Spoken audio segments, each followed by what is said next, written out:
A Minnesota tradition culminating in the most non-traditional season on record. The Boys of Summer representing their communities on the big stage. It's the Class B State Amateur Baseball Tournament coming up next on PrepSpotlight.tv.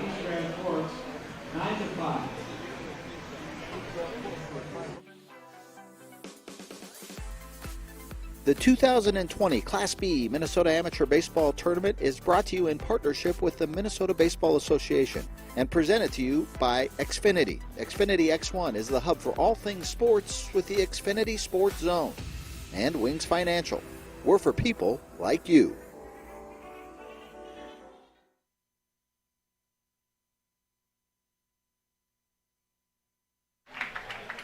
Hello, everyone, and welcome to Joe Schlepper Stadium in Shakopee. We are proud to present the State Amateur Baseball Tournament live on PrepSpotlight.tv. Next up, in the Class B bracket, two teams with a ton of tradition.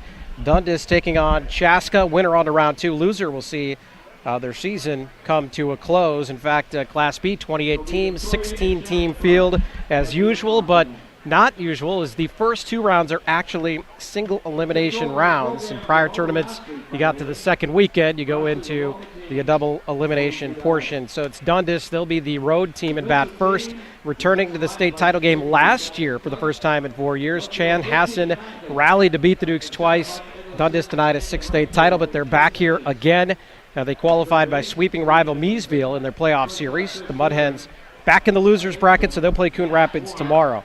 As for the Dukes, making a seventh straight appearance in the tournament, 30th appearance in the Big Dance overall. They've won 5 state titles, and the last was in 2015. For Chaska, they come in after an up-and-down regular season. 7-6 was the record there. Earned the 2 seed out of Region 3B, runner-up to rival Chanhassen. They lost twice to Chan in sections. Were able to clinch with a 7-1 win over Prior Lake. And Drake Kilber, he is going to be the pitcher here tonight for Chaska. Surrendered just 1 hit with 2 walks and 10 strikeouts in the complete game over Prior Lake. So Drake, in the postseason, in fact, in 18 innings pitched, has given up just 5 hits. So he's the ace of the staff coming into this tournament. Chaska making a second straight appearance at state, 5th time they've been here in the past 6 years. And we are about to get underway. I'm Eric Murphy, again, happy to be on the broadcast here. The State Amateur Baseball Tournament, a tradition unlike any other here in the state of Minnesota. And Dundas will bat first. This is our second game here today. Earlier, saw Northfield knock off East Grand Forks to move on to round 2. Kilver's first pitch is in there for a strike. This is Hayden Lanou, the center fielder, leading off for Dundas. Drake, the lefty, slings it in there. Now a 1-1 count. Got a lot of information, both squads here coming into this contest. The tournament moved here to Shakopee. The city of New Ulm opted not to host the tournament due to COVID concerns. Understandable. So Joe Schlepper Stadium stepping up for the Class B tourney, and that ball ripped to first base. It's knocked down, and going to have a play, but Macbourne can't get there. So good hustle there by Hayden Leno, and a really nice stab, or near stab, I should say, at first base by Tyler Polster, who got a glove on it but couldn't hold on to it. Macbourne, the youngster, at second base, trying to make a nice play there. Leno beats it for the single, and Dundas, first runner on to start things off here in this afternoon contest. Heating up. Mid-80s, humidity's high. Had storms here last night. In fact, Chanhassen supposed to start us off. Their game was suspended in the 6th inning against St. Michael. They'll complete that game on Sunday. Now with the runner on, Kilber to the plate to Nate Van Rokel, the first baseman, a veteran on this squad.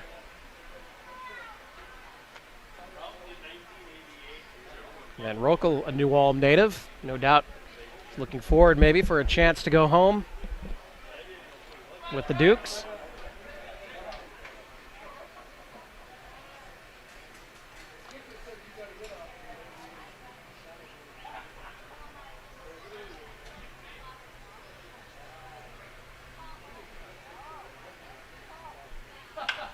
Now Van Rokel puts a charge into that one. The question is, will it stay fair?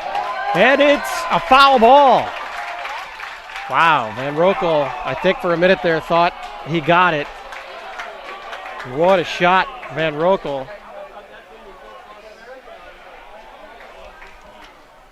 Yeah, there's no doubt. I think Van Rokel thought that he had all of that one.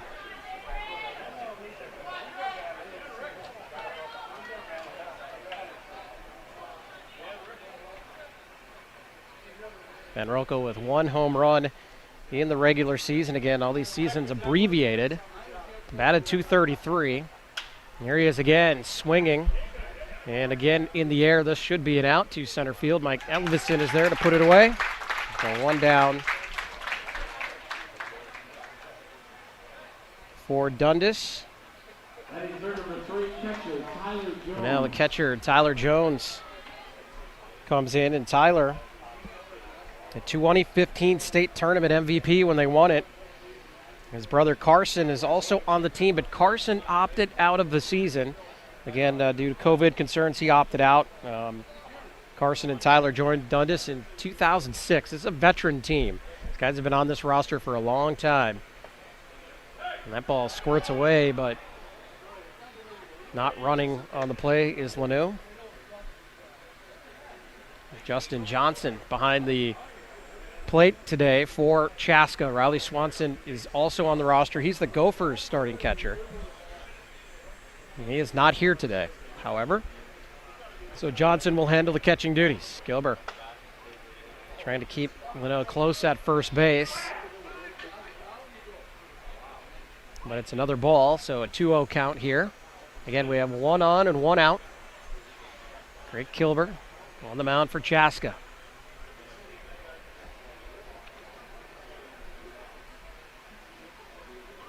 Tyler, again, he batted in 11 games, .227 this year. Knocked in 7 runs. So these players, without the full 40-game season, hard to get much of a read, just 11 games in. Could take that long for a lot of guys to get going. So this tournament has an air of unpredictability. Pretty much every manager I talked to this week feels that way. 3-0 count.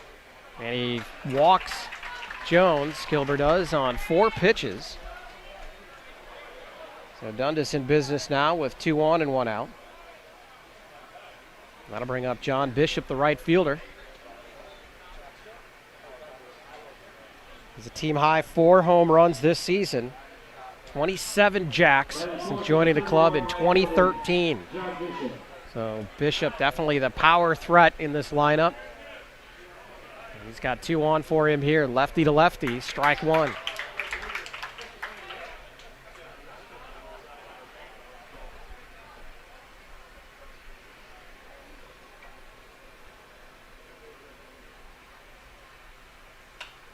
That pitch fouled back quickly, and an 0-2 hole is Bishop. And Gilbert, that leadoff hit by Leno, just the 6th hit. 18 innings pitched here against Gilbert in the postseason. Kind of guy you want out there in a tournament game, and he puts that one up there, but just misses. 1-2 the count. Should mention the crowd on hand. This is the sold-out game. We were talking about that beforehand. 250 tickets is what they're allowed to sell. It's pretty packed in here. Social distancing in places being done here as strike 3. Bishop swings through that one, and a big out for Gilbert. Now 2 outs and 2 on.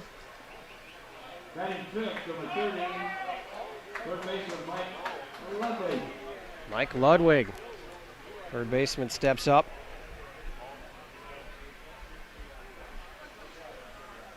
Ludwig played in 13 games this year, batted .212. 9 RBIs for him.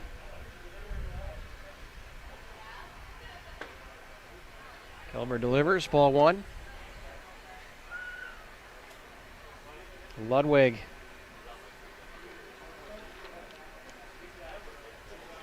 spent time in the minor leagues. So many talented guys. We'll talk about that throughout this broadcast. Ludwig, a 37th round pick of the Dodgers in 2003. Spent 2 years in their farm system.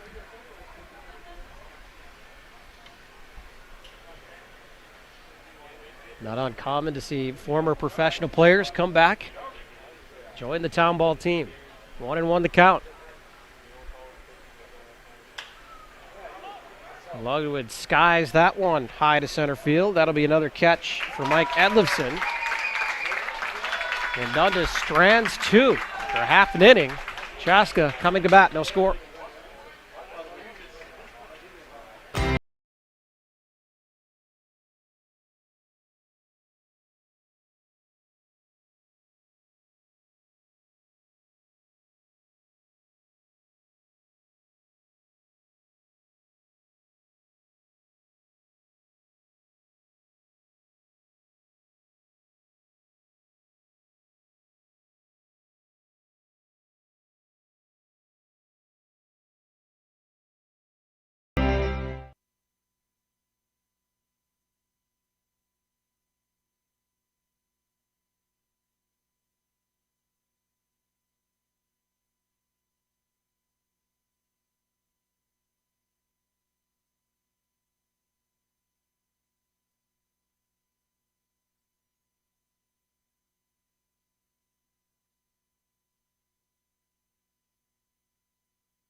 Through half an inning here on the beautiful Saturday afternoon, Joe Shepler Stadium, the Class B tournament. It's our second game here today. Again, Northfield took out East Grand Forks this morning. We move on to round number 2, and now it is Dundas and Chaska meeting for the first time on the amateur field since they met in the Town Ball Classic in 2017. This is the 4th time the two teams have met in the state tournament. Dundas 2-1 in the previous 3. Chaska won 2 games in the tournament last year, making it out of the first round. As we mentioned, no double elimination this time around.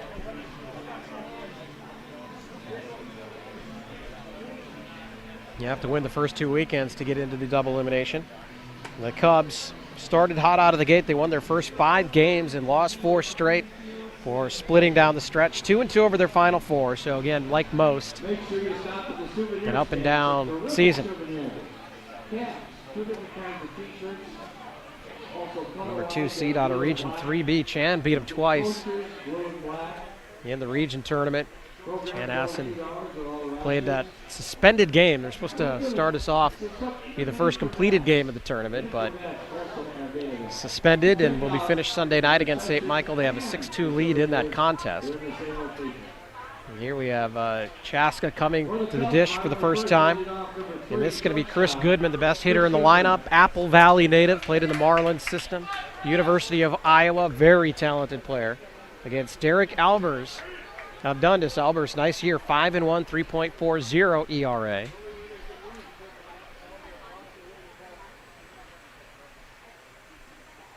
Albers hides that ball as long as he can. Chris Goodman says, "I see you," and knocks it to the gap. This will be a 2-bagger for Goodman to start things off on the first pitch of the game from Dundas. Goodman slides in with a double. So both teams start off with their leadoff hitters getting on base. Both leadoff hitters hitting the ball hard. And then nobody out. Goodman at second. And the catcher, Justin Johnson, will step in.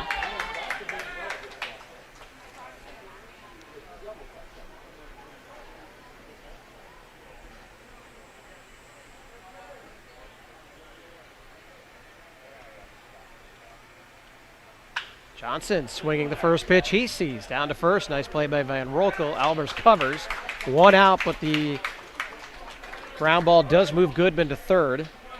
So Goodman 90 feet away with 1 out. We're going to bring up Tyler Polster, the first baseman. Tyler Polster.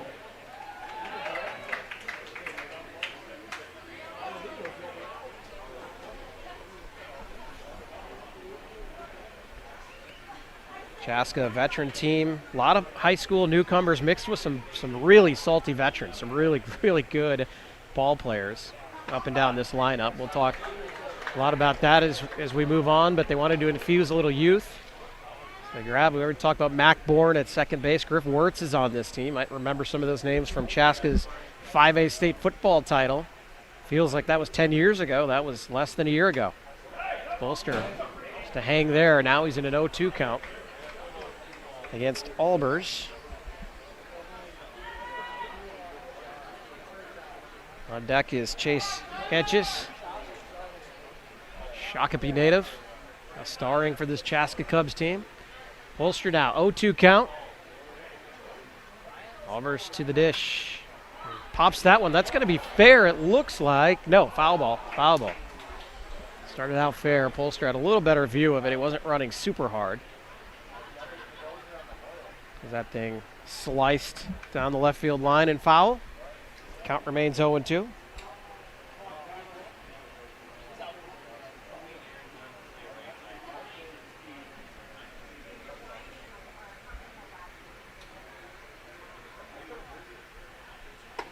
Lovers high on that pitch. 1-2 now the count.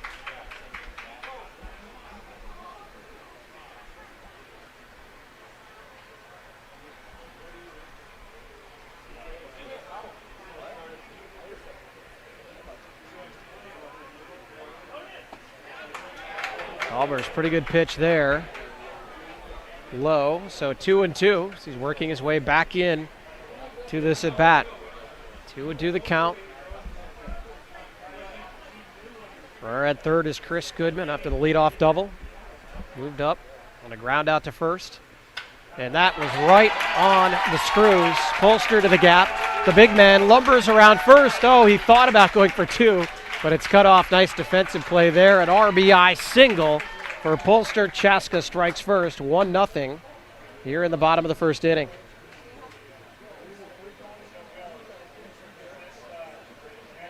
That'll bring up Henches. Chase, the Shakopee native, playing in his homeland here. Drafted out of high school by the Kansas City Royals, eventually hurt his shoulder. That's kind of one of the themes that you'll see with guys prevented from top-notch success. Obviously, Chase just a tremendous ball player. Played briefly with the St. Paul Saints as he got healthy. Now he's over here playing for the Chaska Cubs, batting fourth. And a 1-0 count against Derek Albers. That one squared up over the left fielder's head and off the wall. Polster's going to chug his way to third. Henches, well, he thought about going to second, but now he's going to hold up. He's caught in no man's land. No throw, though, as Henches slides back to first. So back-to-back singles. Runners at first and third now. Still only one out. Oh, Henches hit that one hard. Nearly went out of the park. Instead ends up being a single. Henches a 400 hitter. And by the way, mentioned the top of that lineup. Goodman 437 this year. Chase was 400. And they are showing up here early in the state Class B tournament. Now it's Steve Edlifson, third baseman. And the Bloomington native, Edlifson, former Major League Baseball pitcher, made it all the way to the big leagues with the San Francisco Giants before he ran into arm trouble. Now a position player here in amateur ball. But another one of those professional players in the lineups here. His brother Mike came over to play with Chaska as well this year. And Edlifson fights that one off. Polster's going to have to go back to third. The only play is to first. Now, moving up on the play is Henches. Dundas will take that result as the runner stranded at third, now second and third with 2 outs. And Mac Bourne, the youngster, steps to the plate.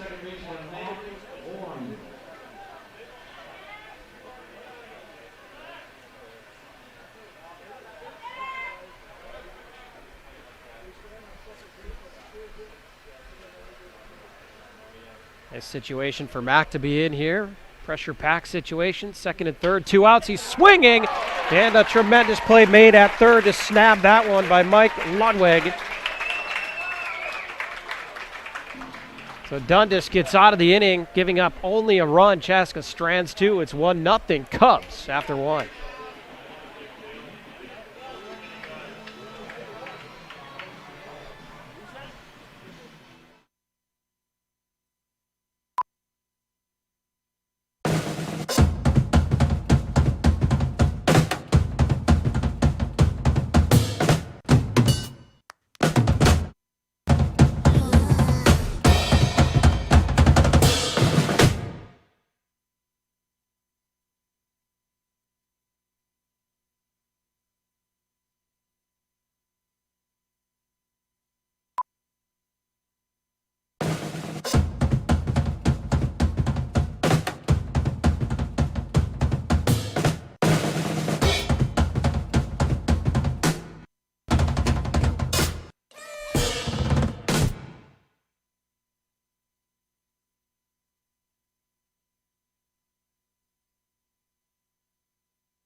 Back to live action at Joe Schlepper Stadium in Shakopee, the Class B State Amateur Tournament. Our second game of the day, we've got Chaska and Dundas. Just a great matchup between two powerhouse traditional teams. Haven't met all that many times. I mentioned it's just the fourth time these two teams have met in the state tournament. Some history, Chaska dating back to the 30s. This is the 30th time Dundas has been in a state tournament, but only the fourth time they've met. And Chaska, with an early 1-0 lead, the bats were working there in the first. Chris Goodman's leadoff double, he eventually came around to score. Cubs did strand two, as did Dundas in the first inning. So now it's straight Kilber going back to work with a one-run lead for Chaska. And trying to bunt his way on is Drew Sathram.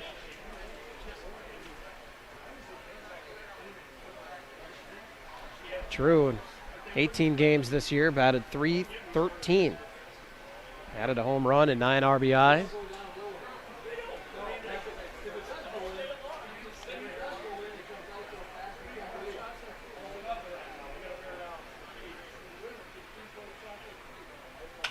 Drew swinging high, foul ball. It looks like Johnson's got a beat on it. He does, and there is one out.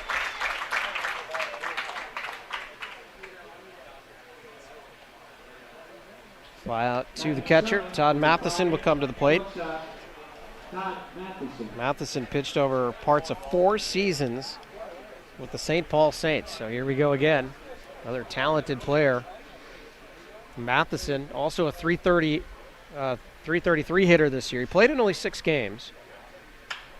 And swinging right away, that's a high fly to left. Going back on it. And hauling it in is JT Kanakis. 2 quick outs here for Kilber.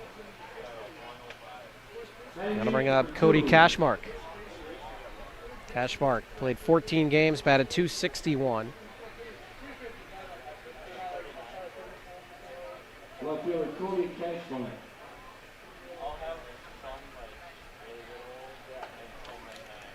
Strike one pitch from Kilber.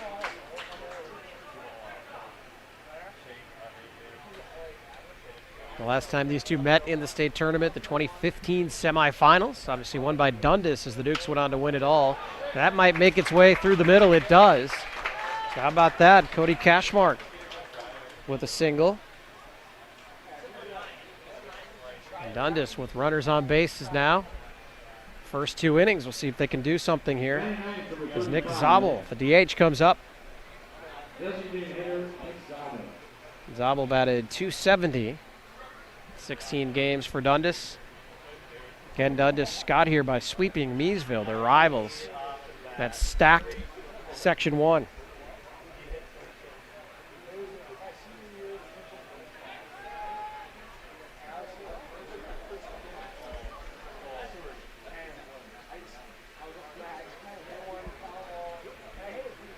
We saw Northfield win their first game out of Section 1. Good-looking team are the Knights. I think Dundas, Miesville in there. Rochester is no slouch, even though they didn't make it here this year.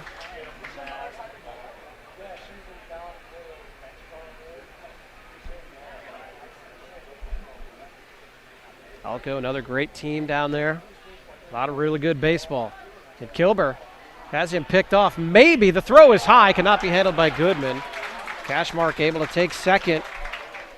Drake had him picked.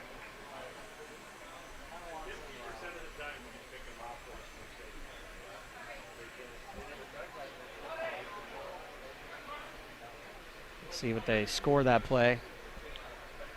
I think it'll go down as a steal for Cashmark.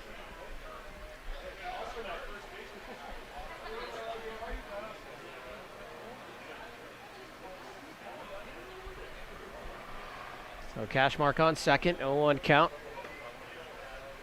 It's now 0-2 to Zabel. That ball gets away from Drake, so Johnson's throw comes up a little short. It's all right, Drake need to move around out there a little bit. Keep the blood flowing. 0-2 the count, 2 out. Cashmark on second base after the steal.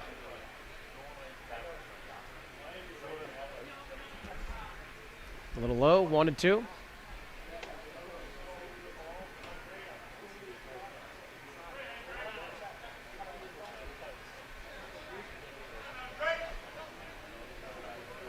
Dundas, one of 3 teams, by the way, in Section 1B that ended with a 6-6 league record. Northfield also in the middle there. Those 2 teams in the state tournament to give you an idea of how tough that league is. As mentioned, that third 6-6 team was Rochester, who didn't make it. It's now 2-2 the count. Drake was asking where that pitch was. See what he comes back with here. High, strike 3, as Zabel swings through it. And Kilber works his way out of another jam. It's still 1-0 heading to the bottom of the second.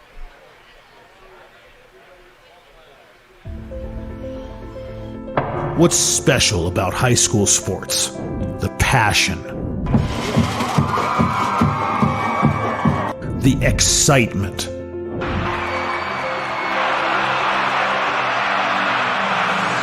The memories. Down on 3 at the buzzer. Good! It's good! Du Bois wins it for the Rebels. It's about impacting your community. Connecting your business to this audience. This is where your customers live, where they shop. This is their circle of life. This is where your business should be. Connect with your best potential customers. This is your invitation. Get in the game.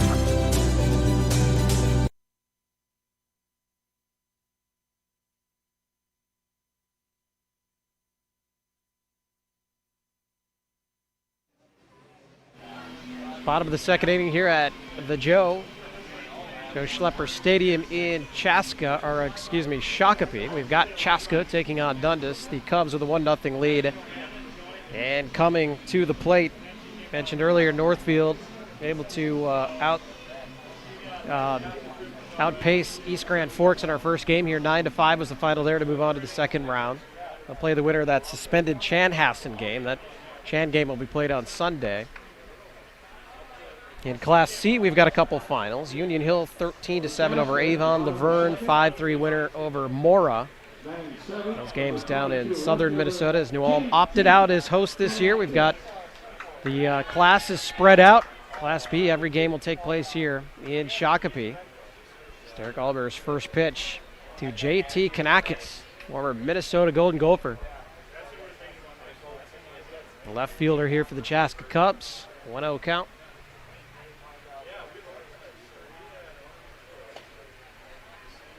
Now a 2-0, and it's just a bit outside.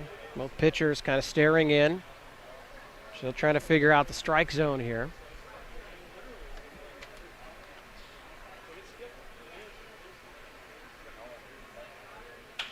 Kanakis knocks that one into right field. So Chaska, the first and the second inning, the leadoff hitter, getting on base. This time it's Kanakis. Knocking that one past second base into right field. And here is Mike Edlifson, the center fielder. Mentioned came over to play with his brother Steve. The Bloomington natives coming to play for Chaska.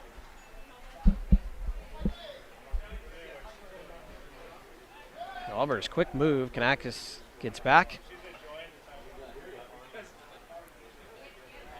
Really proud to bring you these games here on PrepSpotlight.tv. We'll be here all the way throughout.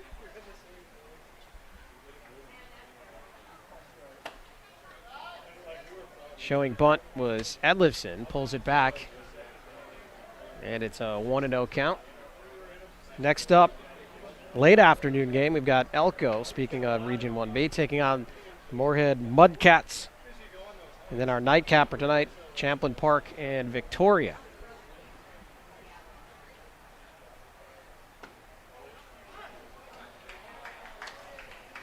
Of course, be right back here.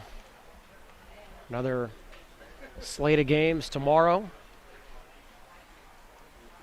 We've got our crews down in the Class C tournament. Milroy and Springfield hosting down there, as well as the Class A tournament in St. Anthony Village. So we've got you covered here on PrepSpotlight.tv. And 1-1, the pitch, the bunt does get down. Nice bunt by Edlifson. Going to be a tough play to get him at first, and they just do by a step. Edlifson hustling. He does move Kanakis to second. So Chaska playing a bit of small ball here. Batting ninth, number 33, designated hitter, Casey. Sack bunt in the books for Edlifson, and Casey Garvin, the designated hitter, comes up. Casey Garvin.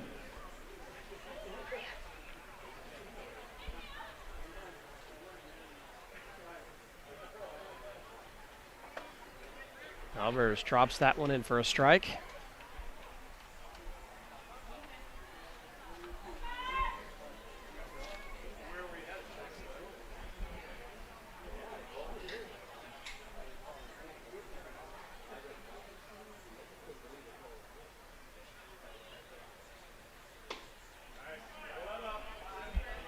Got a little too far outside, evens things up, 1-1. One out, bottom of the second.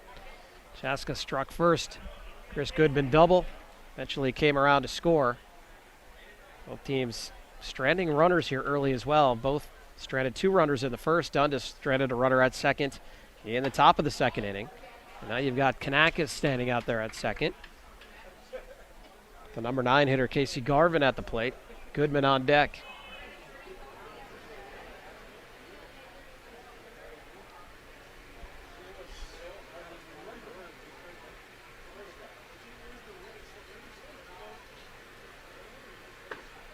Nice pitch by Albers.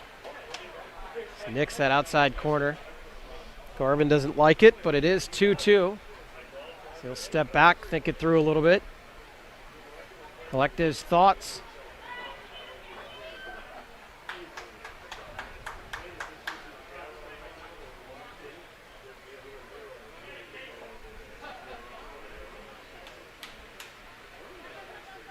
Oh, the play to second, no throw. Trying to keep Kanakis close. We saw a lot of stolen bases in the first game here. Not sure if these two teams really play much to that. Some really veteran players on both sides. Running game maybe not quite as much as a young team, like you would see with East Grand Forks and Northfield, as that gets down to first base, and I think that's a fair ball. Not really sure what happened there, as Garvin just kind of ran to the dugout, and Van Rokel took care of it. So we have 2 outs. Moving to third on the play is Kanakis. Shortstop, Chris Goodman. That'll bring up Chris Goodman. Led off. First pitch he saw, doubled to the gap. Eventually came around to score the lone run so far in this contest.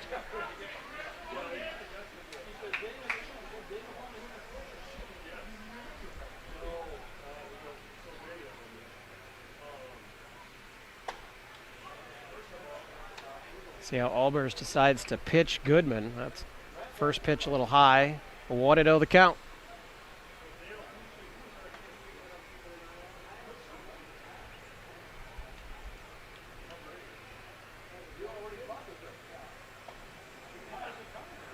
Inside, Goodman pulls his hands back, 2-0 now. Jen Goodman batted over .430 the abbreviated regular season this year for Chaska.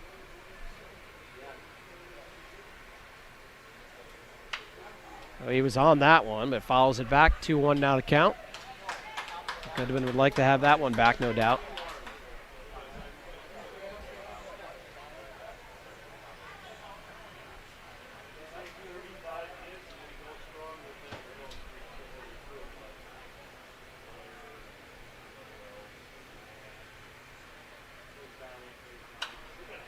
Fouls this one back as well. Now 2-2 the count. Albers battles back into the at-bat.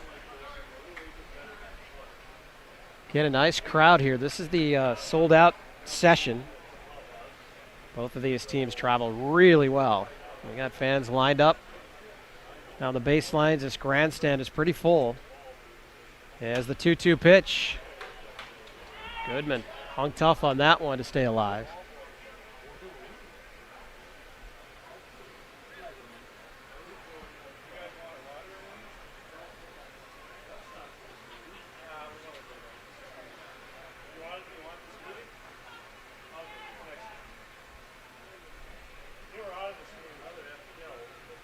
Albers tries to get him to chase to the outside corner. Now full count on Goodman.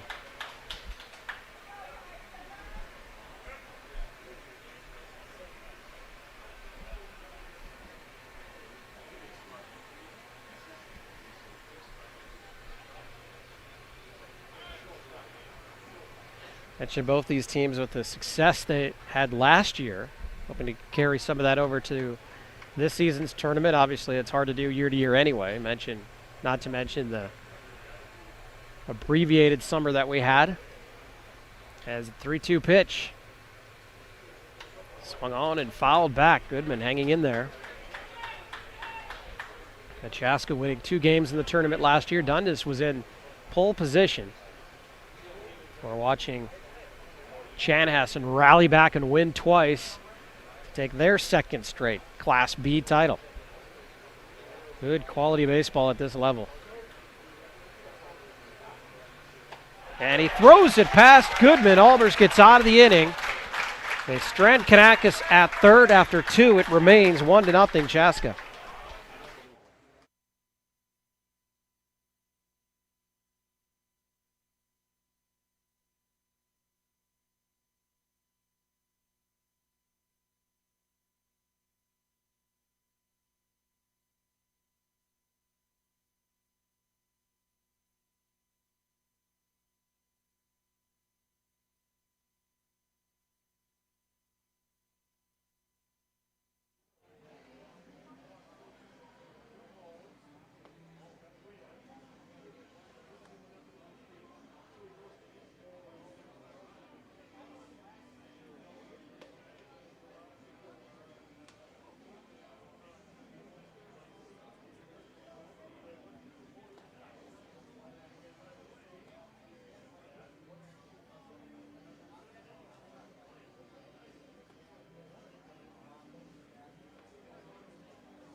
Back to live action at Joe Shepler Stadium, Class B bracket, state amateur baseball tournament live on Prep Spotlight.tv.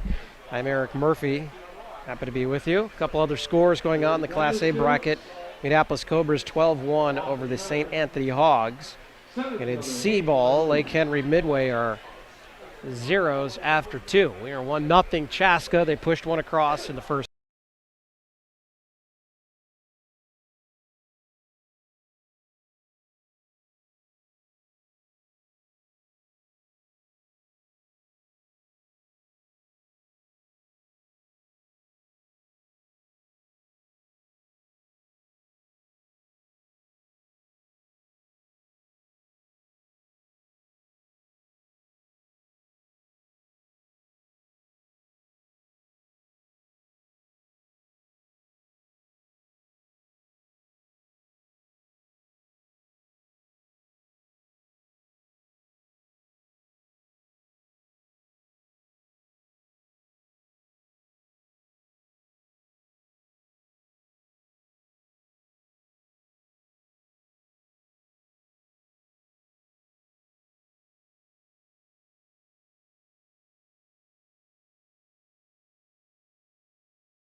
Apologize for any technical difficulties here.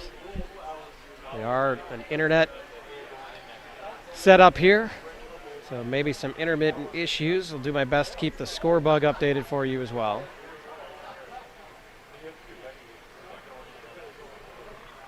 So 1 out. Top of the third, Chaska 1-0 lead over Dundas. As I was saying, runners stranded. Chaska stranded 2, as did Dundas in the first inning, and then JT Kanakis left standing at third base last inning for Chaska. And 2 quick outs here as Van Rokel grounds out the short. And Nate Van Rokel, Catcher. the second out here. Nice play by Goodman.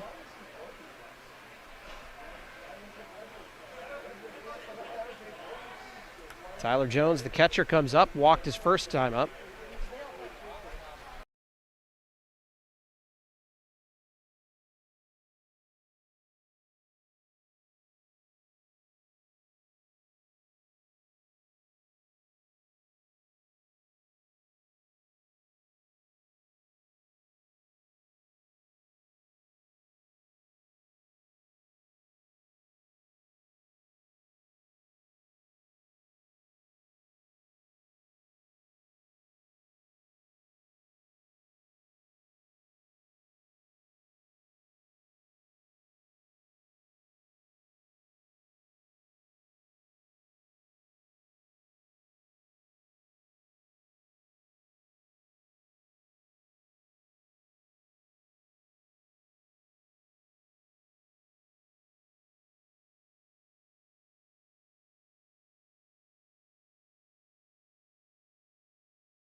Back-to-back hits now for Dundas, and here they go again.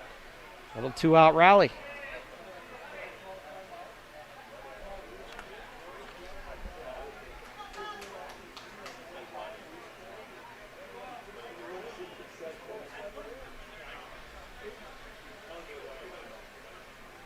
Third baseman, Mike Ludwig. That'll bring up Mike Ludwig. Flew out center field his first time up.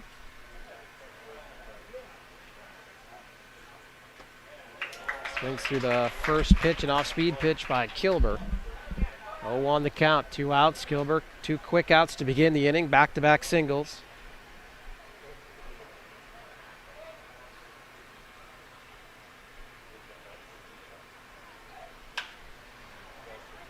And this one is skied out to right field. It's hanging way up there, and getting over, snagging that one is Henches. And once again, Dundas strands 2 more runners. We go to the bottom of the third. Chaska holding on to that 1-0 lead.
We go bottom 3 here at Joe Schlepper Stadium in Shakopee, the Class B State Amateur Tournament.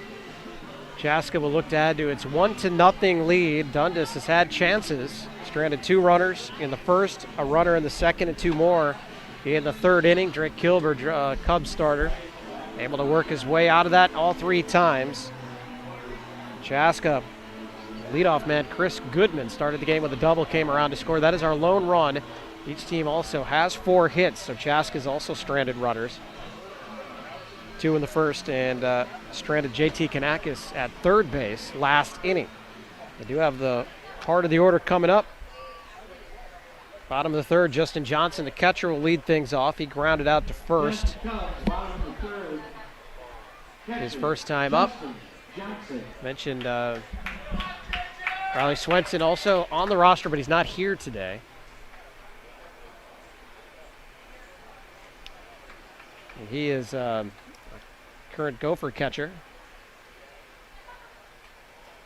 Swenson is, but not available today for this game. So Johnson will handle the catching duties. He grounds right to first base just like he did last time. Van Roekel flips to Albers. 1 pitch, 1 out in the bottom of the third.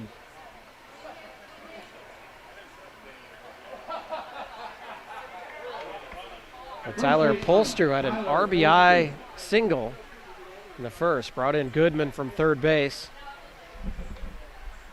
Polster, the big first baseman.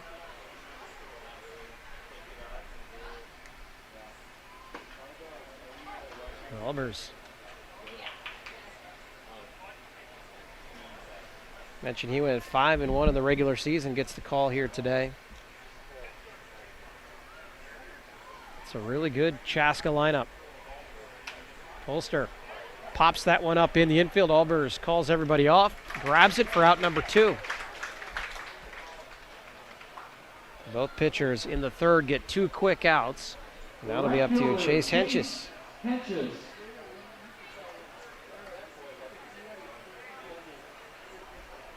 Chase had a single in the first inning. Ended up stranded at second base.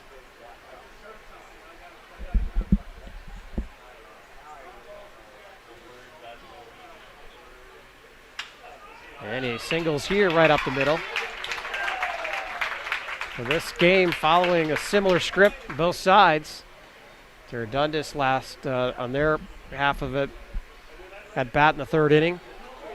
2 quick outs, 2 hits. After 2 quick outs for Chaska, Henches swings and knocks it into center field. That brings up Steve Edlifson, who grounded out to third base his first time up.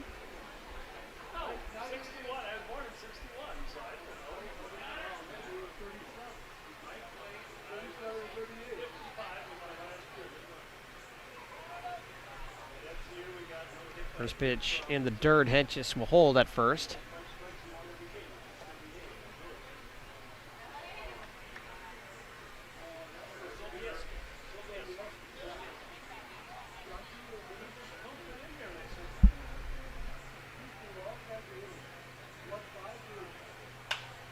Good pitch to hit. Edlison puts a bat on it.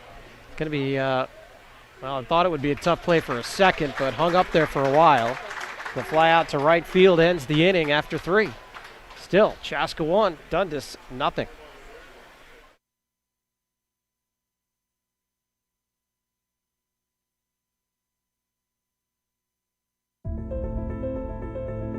What's special about high school sports? The passion,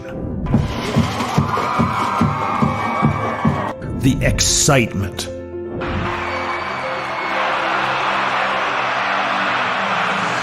the memories. Down on 3 at the buzzer. Good! It's good! Du Bois wins it for the Rebels. It's about impacting your community, connecting your business to this audience. This is where your customers live, where they shop. This is their circle of life. This is where your business should be. Connect with your best potential customers. This is your invitation. Get in the game.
Back to game action, top 4 at Schlepper Stadium. The Joe, as they call it here in Chaco. And Dundas down 1-0.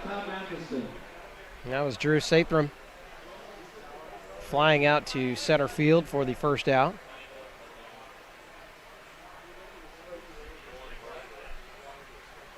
Todd Matheson steps in, 1 out. Drake Kilber doing a good job here for Chaska. But Matheson will drop that one and left for a single.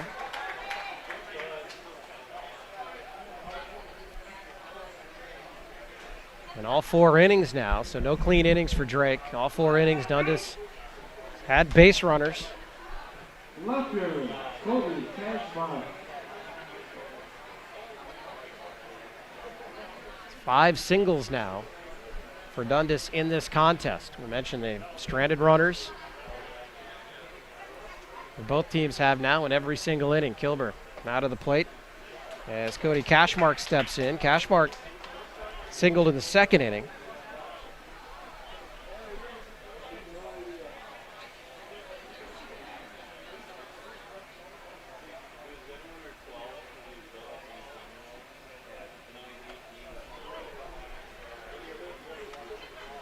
A 1-1 the count now. Cashmark's numbers again from the regular season. Put in 14 games, batted .261. Dundas feels pretty confident up and down the lineup. Talk about a team tradition. Dana Kicker in the house. Just talked to him in between innings. Dana, the former Dundas pitcher. St. Cloud State star, played Boston Red Sox. And that is hit deep to right. That's going to reach the wall over the head of the fielder. The ball getting it quickly. We're going to have runners at second and third now. As Cashmark with a double, Matheson to third, 1 out. And Dundas hoping to finally break through here on Kilber. With 1 out and Nick Zabel coming to the plate.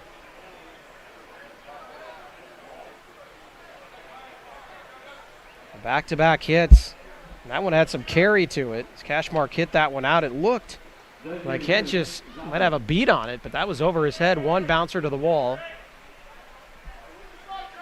And now Zabel a chance to break through here for the Dukes.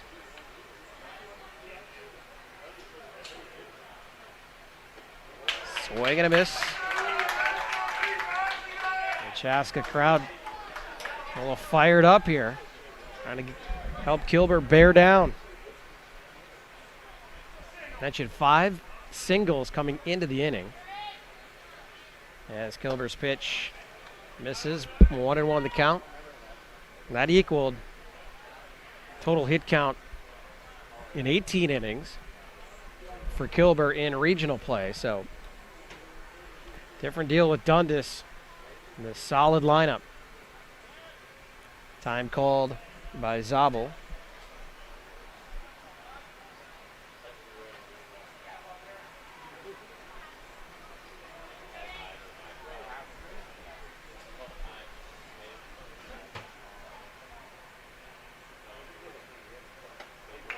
And a swing and a miss.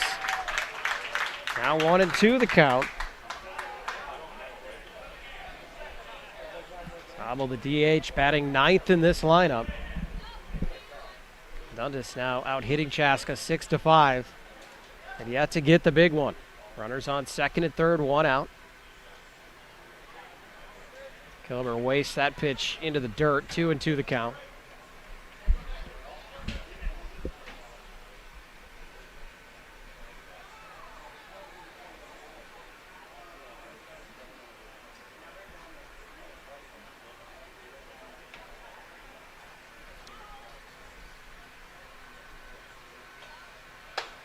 That one's high, so we have a full count now. Zabel putting together a nice at bat here, working the count.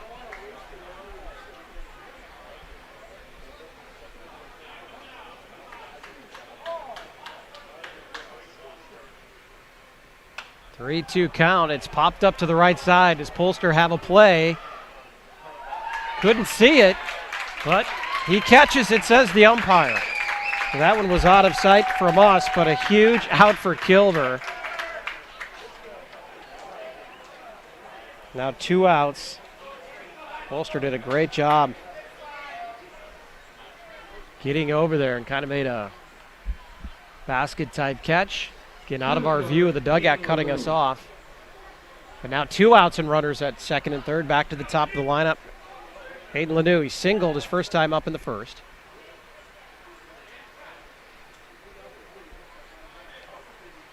He grounded out to second base last inning. So here is Hayden. Chance to put Dundas on the board.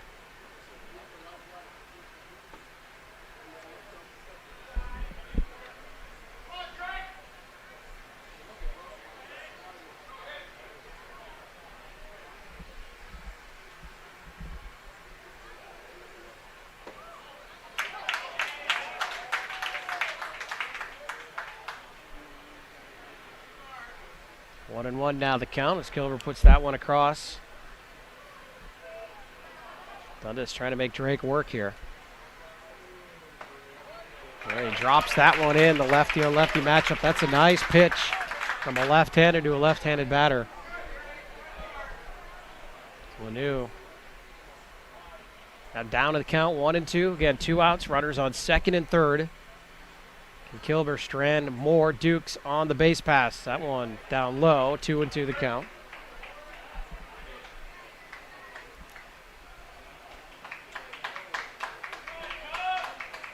Stranded 2 in the first, then 2 in the third.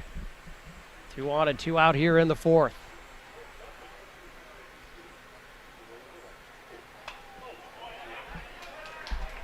And now hanging tough here.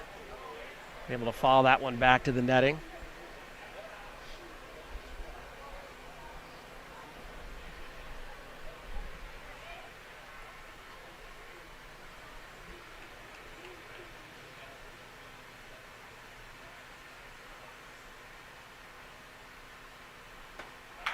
Outside pitch.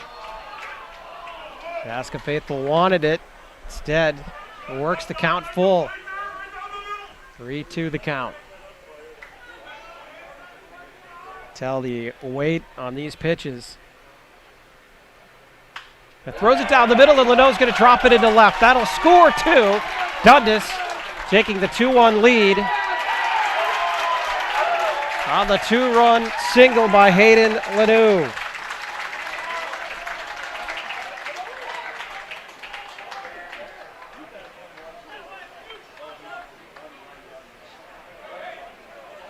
Clutch hitting by Hayden.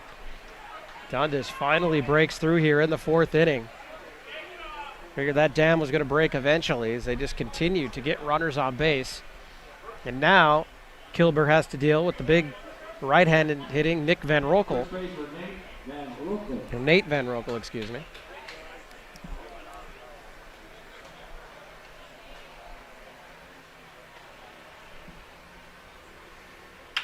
Nate swinging right away to short. Goodman can't handle it. That'll be an error on Goodman. And then Roekel walks over to first. Lanou moves up to second. Kilber not out of this thing yet.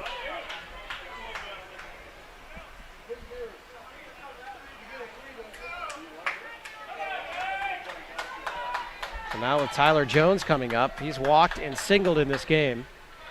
Catcher, Tyler Jones.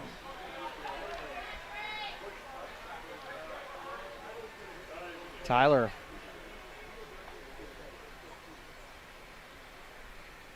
A veteran hitter on this club. Combined .335 in the 2010s. Been with the squad since 2006. Chance to add on here, and I think he's going to as he bloops this one into right.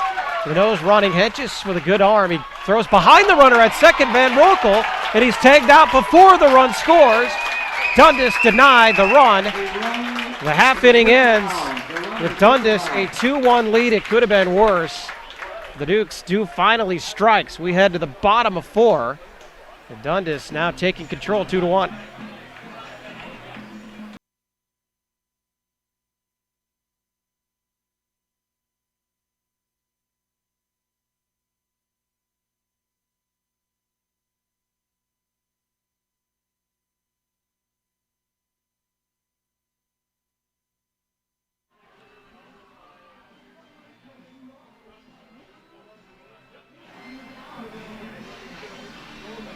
Bit of a recap in order as we head to the bottom of the fourth inning.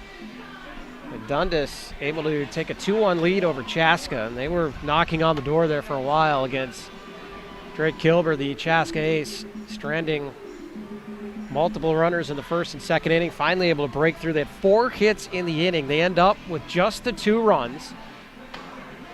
In the last play, heads-up play by Chase Hentges in right field because Tyler Jones singles into right. And Hayden Leno was going to score from second.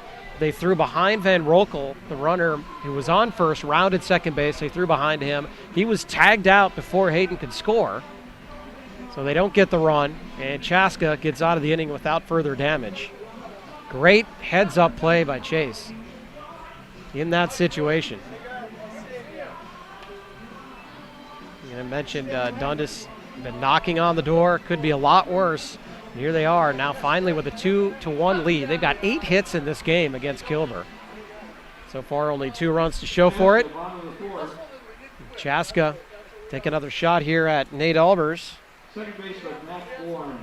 As he moves into the bottom of the fourth. And Mac Bourne, the second baseman, lined out to third base, or to shortstop rather. His first time up in the first inning.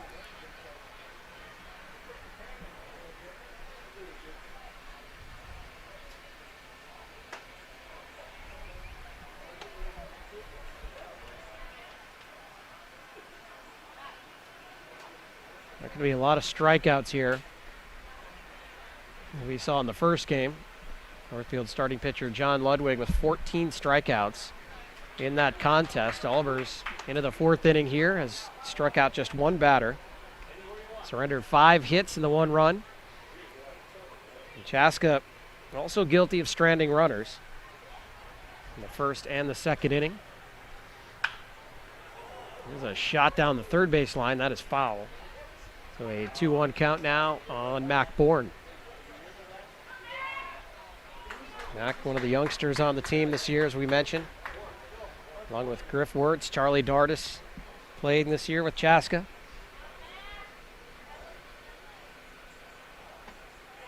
Pretty nice pitch there by Albers. But it'll be a 3-1 count, and Albers does not like the fact that he did not get that call.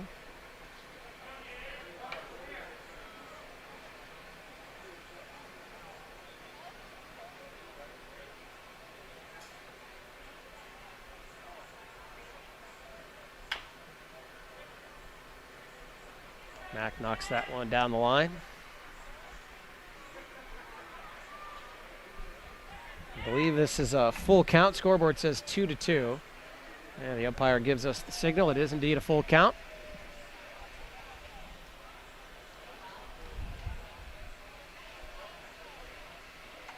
Oh,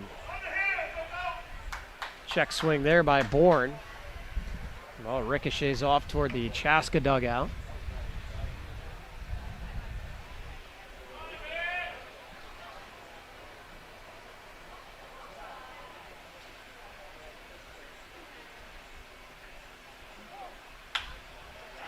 Nice wood on it there to short. Strong throw to first. And Mac Bourne is gone for the first out here in Chaska's fourth inning.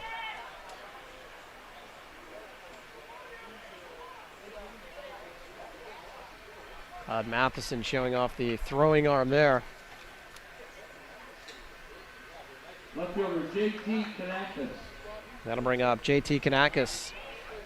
Singled in the second inning, made his way all the way to third base where he was stranded.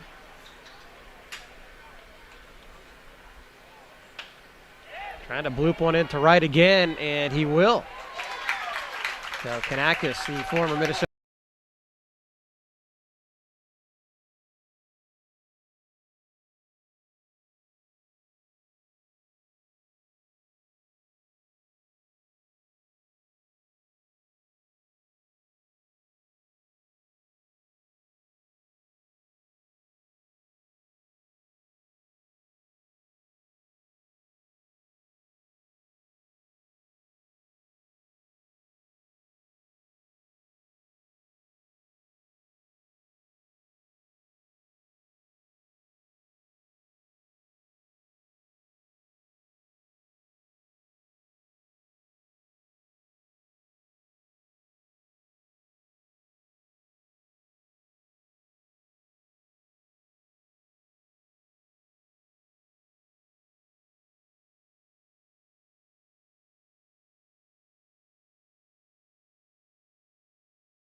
So 1-2 the count, one out. Kanakis at first, and that one fisted to the right side. Can he get back in time? They're going to say he was not able to tag him.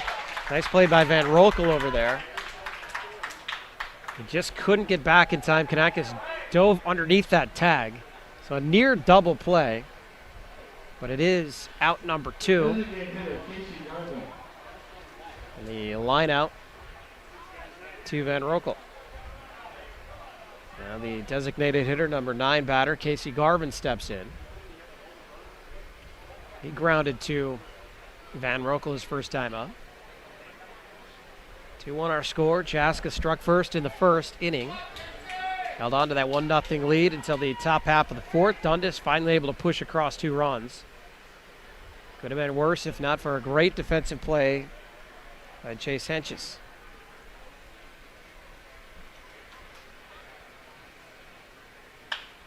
That one to Van Rokel. Vacuum cleans that one up. Steps on first. Chalmers is out of the inning through 4. Dundas 2, Chaska 1.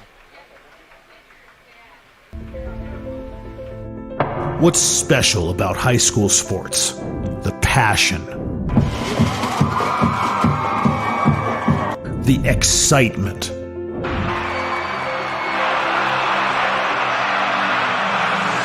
the memories.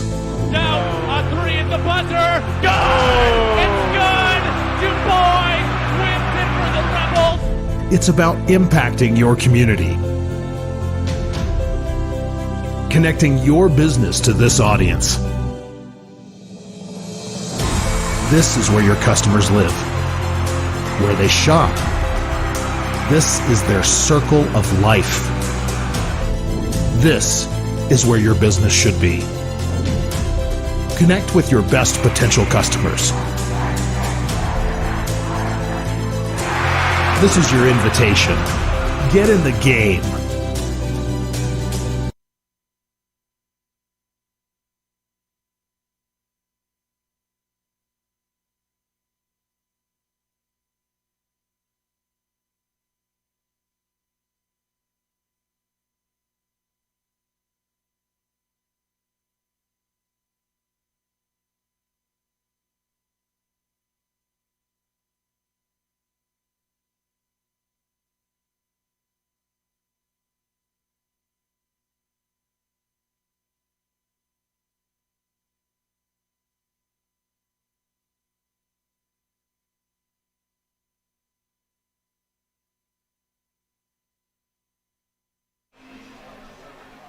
Moving right along here, the Class B state tournament bracket is Chaska and Dundas. Good matchup, 2-1 our score, top 5. Dundas plated 2 in the 4th inning. And here they are trying to get things rolling in the second as Mac Bourne, the second baseman, right on the lip of the grass there. Knocked it down, couldn't find his footing. We shall see. They're going to label that one an error. And it is an E6. So John Bishop reaching on an error. Second error of the contest for Chaska. And that'll bring up Mike Ludwig, who is 0 for 2 flyouts here. Drake Kilber on the mound, the postseason ace coming in for Chaska. Gave up 5 hits in 18 postseason innings coming into the state tournament. He's been knocked around for 8 hits and 2 runs here against this really solid Dundas lineup. He's had to work his way out of jams continuously in this contest. Dundas finally able to break through in the 4th. Drake with just 1 strikeout. So Dundas doing a good job making contact. They do here again. Could be 2. Goodman knocks it down. And he doesn't have a play. Well, he did, but Bourne drops it. Bishop not the swiftest of runners, so he thought he still had a play at second, and that'll be another error. The second error in the contest on Goodman. At shortstop, back-to-back errors.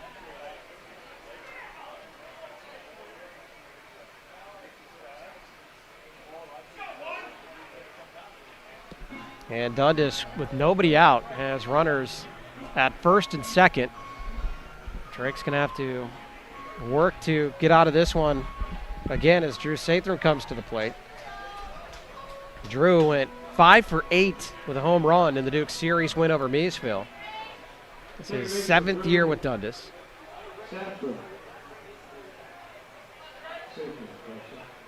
Sathram, according to Dundas, having his best offensive season. So here he is with a chance to add to Dundas' lead. He is 0 for 2 in this contest. He too with 2 flyouts. So Kilber able to manage the middle of this Dundas order, but 2 errors not helping him here. First baseman Polster moves in on the play here, thinking there's going to be a bunt. And there is. A line drive, but far enough out that there is no play at third. So 1-1 the count now.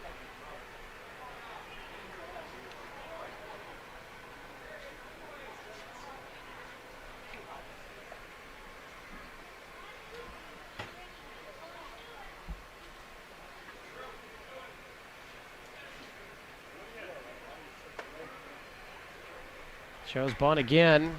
Pitch is high. 2-1 the count.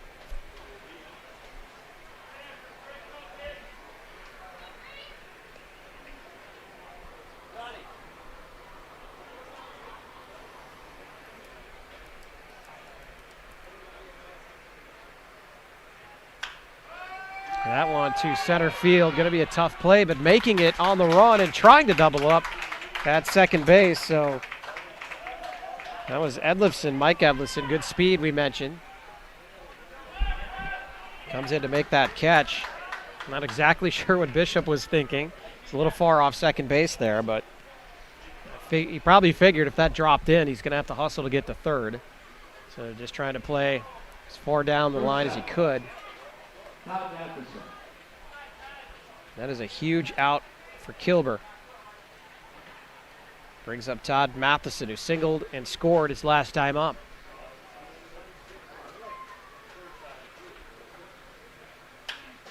Swinging on the first pitch. That is a fly to Chase Henches.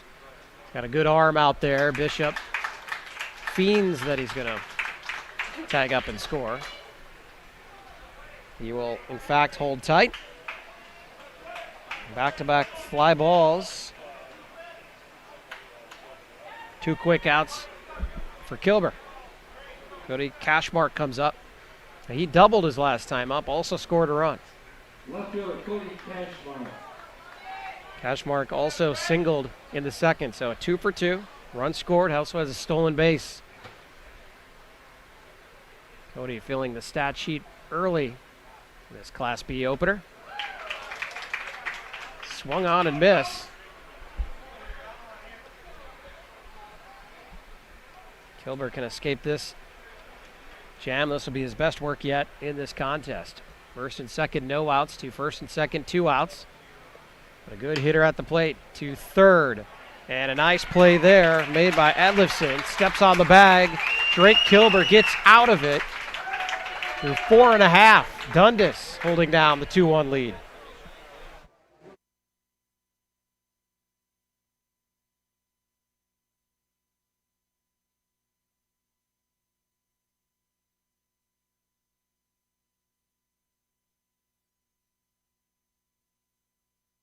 High school in Minnesota has produced the most Major League Baseball players. Major League ball players. Which high school in Minnesota?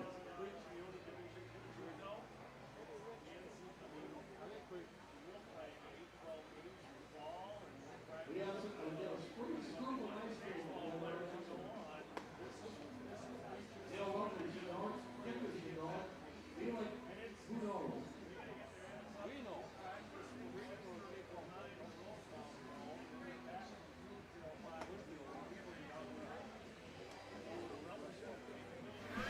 As expected, a great matchup here. First round of the Class B State Amateur Tournament. Live on PrepSpotlight.tv. I'm Eric Murphy. We've got Dundas and Chaska, the top programs in Class B, meeting here for the right to move on to the second weekend. And it's a 2-1 game. Despite the low score, both teams with plenty of chances. 3 times now Dundas the first 5 innings has stranded 2 runners. They're just working their way through this. But Chaska probably feeling pretty good about where they are in the lineup.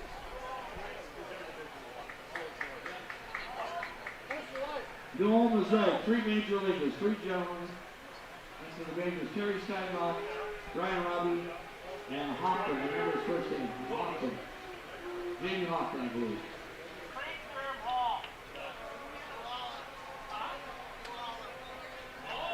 We've got people coming up Bottom of the 5th, shortstop, Chris Goodman. to yell out trivia question answers. It's a good crowd here. We're loving it here in the state amateur. Everyone's happy to be outside. Who doesn't love amateur ball, right? As Chris Goodman, by the way, the leadoff hitter, the best hitter in Chaska's lineup, here to lead things off in the bottom of the 5th. The Cubs trying to get at least a run back here. Led early. And Drake Kilber, Chaska pitcher, has just worked his way over and over again out of trouble. Could be a lot worse than what it is. Down by just a run. Goodman had a leadoff double to start the game. Eventually scored the lone Chaska run in this game. He does have 2 errors in the field. So up and down if you look at it that way. But again, this is the spot you'd want to be if you're Chaska, trying to rally here midway through this contest. Albers continues to try to hit that outside corner, and he has not gotten that call. Give him credit. He just continues to try to nibble out there. Goodman taking 2-2 the count.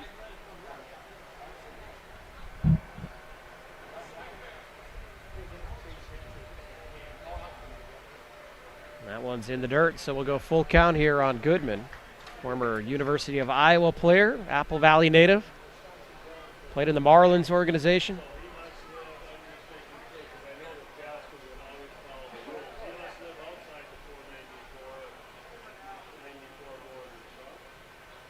And he swings and misses. Albers strikes Goodman out for the 2nd time in the game.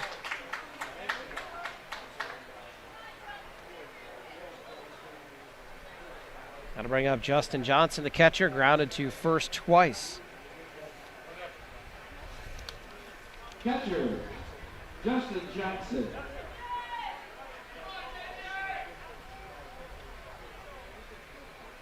Nate Albers just continuing to battle out there. Has surrendered 6 hits. Chaska's stranded runners as well.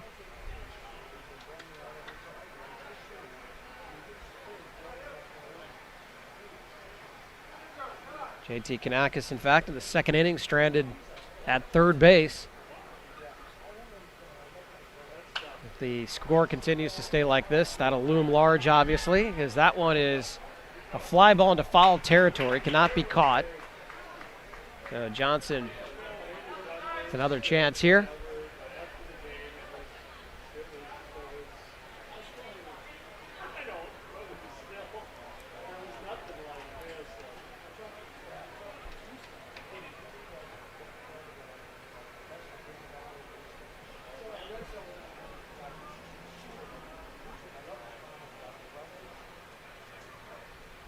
Everybody walks back to their position. That's what you do. You're not 20 years old anymore and you're playing in high humidity, plus 80-degree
Bring up Tyler Polster, the first baseman.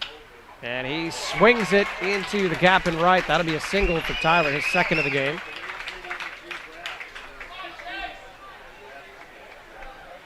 Polster had that RBI single, similar fashion to that hit in the first inning. And now he's on with 2 outs in the bottom of the 5th, and that'll bring up Chase Henches. Also batted .400 in the regular season. Chase with a single in each of his first 2 at-bats, so he's 2 for 2. Looking to do some damage here. Also had a really nice defensive play to save a run 2 innings ago. Dundas was on their way to taking a 3-1 lead through behind the runner at second base. The tag happened before the runner could score.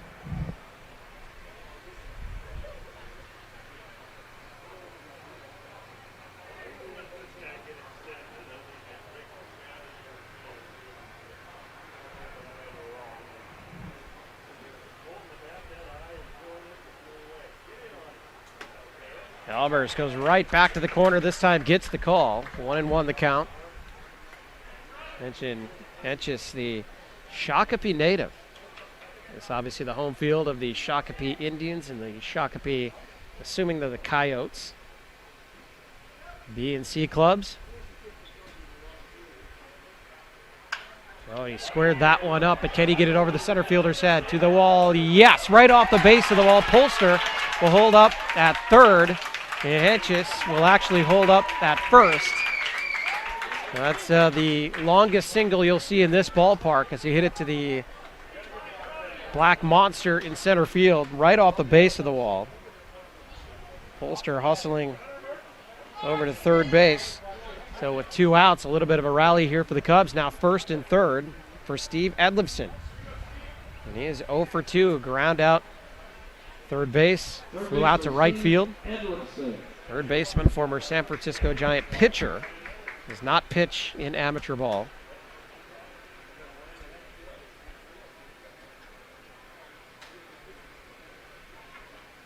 Oh, and he hit that one hard. Does he have enough? To the wall, a jumping catch made for the 3rd out. Cody Cashmark saves at least a run, and Dundas holds on to the 2-1 lead after 5 innings of play here in the State Class B Amateur Tournament. Wow, what a play. We'll be back with live action right after this.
Through 5 innings of play at Joe Schlepper Stadium, the grounds crew, made up of, they were saying, high school youngsters, also some amateur players for both the Indians and the Coyotes is what they're calling them, Shakopee, Class C team.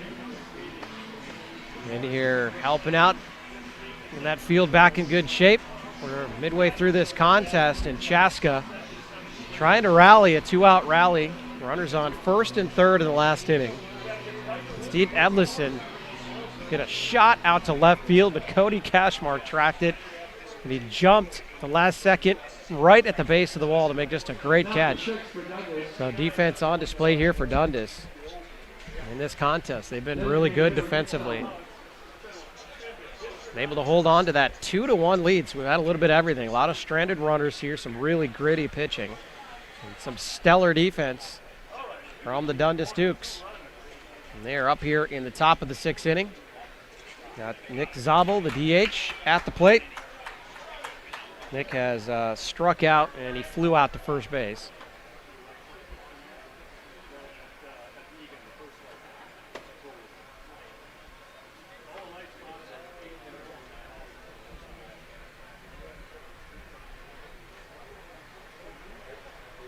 Drake Kilber still on the mound here for Chaska. He has worked his way out of trouble many times, at times not aided by his defense. 3 errors in this game for Chaska.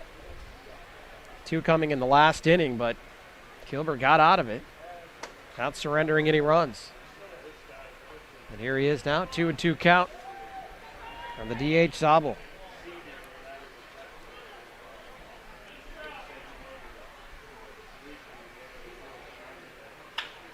That one's lined right back up the middle. Goodman gets to it. Strong throw, but not on time and a little off the bag at first base. So Goodman, has struggled a bit defensively out there at short, came up with a pretty good play there, but not enough to get him. That'll be an infield hit for Zabel, and the leadoff man is on in the 6th for Dundas. Center fielder Hayden Lanou. Bring up Hayden Lanou right now. Mr. Clutch for Dundas. 4th inning, the 2 RBI single to give Dundas the 2-1 lead. Here he is looking to bunt, drops it right in front of the plate. Nice play. Edlifson gets to it, calmly throws him out at first. But moving the runner up to second on the sac bunt is Hayden Lanou.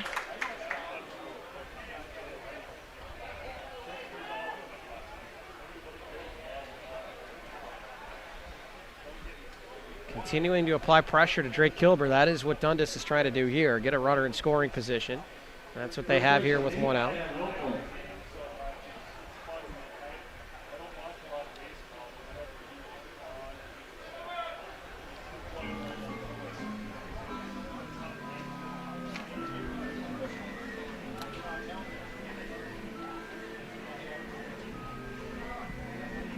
Quick talk on the mound. Come out to make sure everybody's knows what their responsibilities are. That was very brief meeting at the mound. As Nate Van Rokel, first baseman, steps in. Van Rokel is 0 for 3 in this contest. He did reach on an error. And then remember, was thrown out before the run could score. That back in that 4th inning, that great play by Chase Henches. A single by Tyler Jones. So here is Van Rokel. And he looks at a ball. 1-0 the count.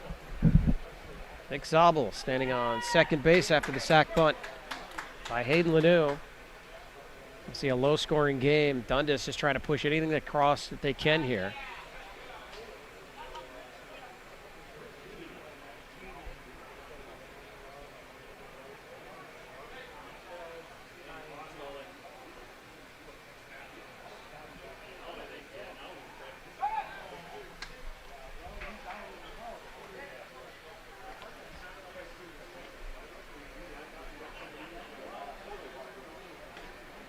Winner of this game will play the Moorhead Brewers Prior Lake Jays winner. That game tomorrow afternoon.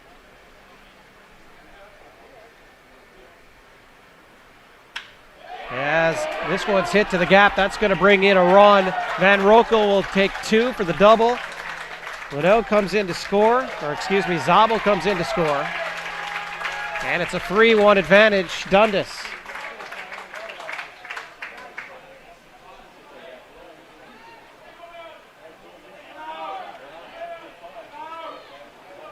Van Rokel is making up for that base running mistake earlier in this contest. Squares one up to the right center field gap. Deep enough to give him 2 and Dundas a 3-1 lead. We have another meeting at the mound. We'll step away for just a second. Be back with live action right after this.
Pitching change for Chaska. Drake Kilber goes 5 1/3, 9 hits, 3 runs. Hung in there, got out of a lot of jams, but Chaska's in another one, and they've already surrendered a run to Dundas here in the 6th inning. So we've got one out. Nate Van Rokel, after the double, standing on second base, and into pitches Pete Onzorg. Onzorg also had a nice year. He's going to come in at a tough spot here, the right-hander, relieving Drake Kilber. Nice move. And Rokel able to get back. Bourne wasn't really on the bag there.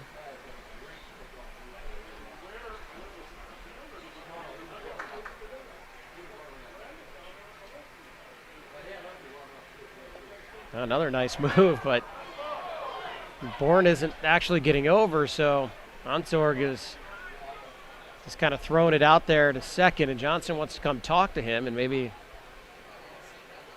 emphasize, let's just get the guy at the plate. Van Rokel, not much of a running threat. Pete Chaska, native, class of 2003.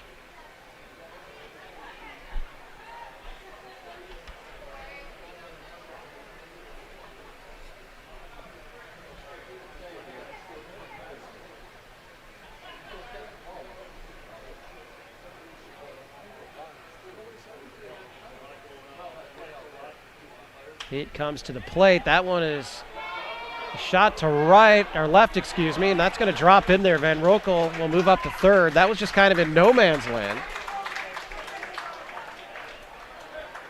As Tyler Jones has another hit. Tyler's third hit of this game, by the way, as Van Rokel moves all the way up to third base on the play.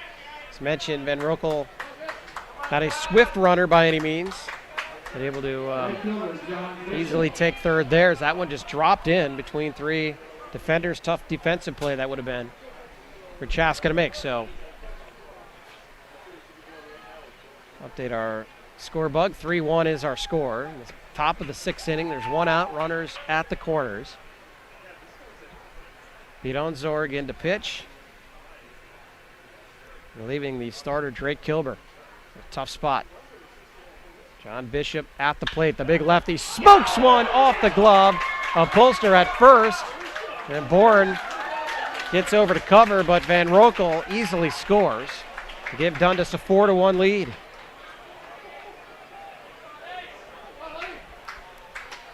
So still one out. That one was off the glove of Polster. Kind of looked a little shell-shocked over there, like he couldn't believe he wasn't able to snag it. Third baseman Mike Ludwig.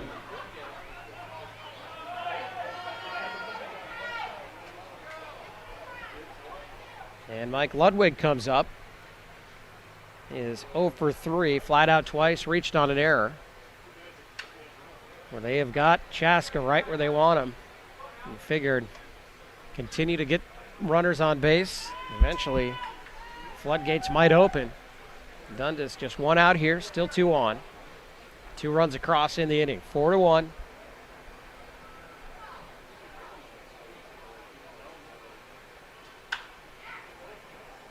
Dukes starting to look like a team that wants to make another run here. Won it all in 2015. Made that run through the bracket into the final, but were beaten twice by Chanhassen last year.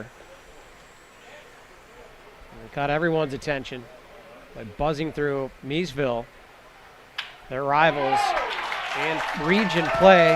And they're going to hold up the runner at third.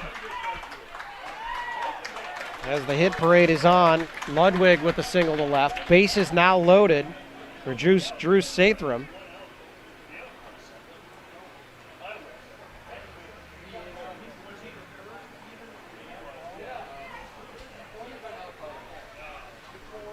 I mentioned Drew had a huge series against Meesville. Now he's got bases juiced, 1 out. Drew is 0 for 3 with 3 flyouts in the game. Sathram sees a pitch from Onsberg. All 1.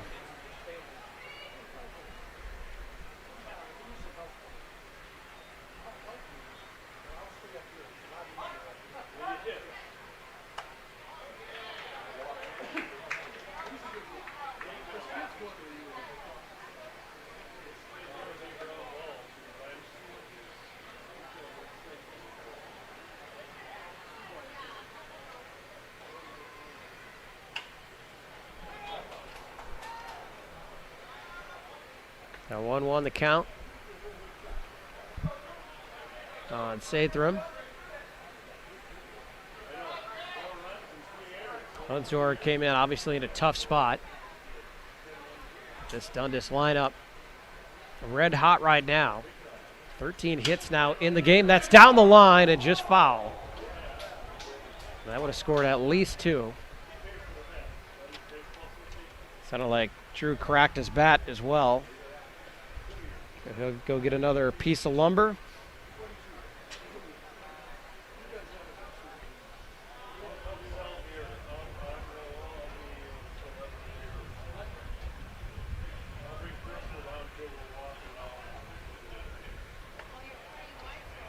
We're in the top of the 6th inning here.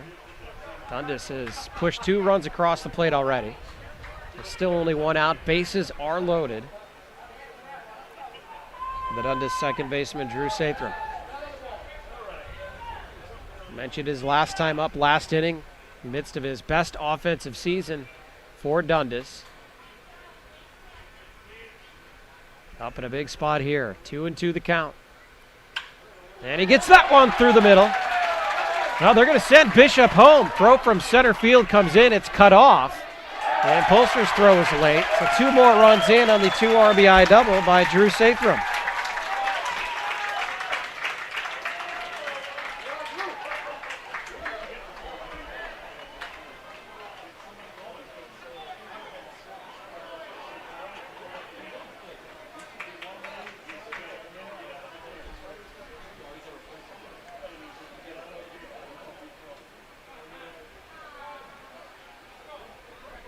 One out, runner still at first and second.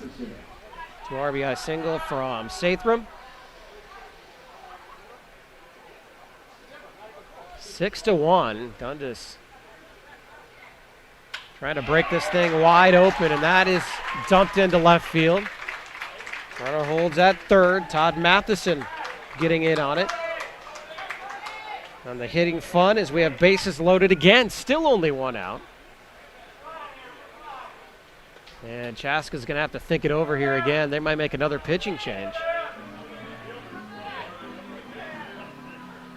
Nonsor getting knocked around pretty good. Told us in the bullpen down there. He's Andy Dewalter. We'll see if it is him that they call in from the bullpen.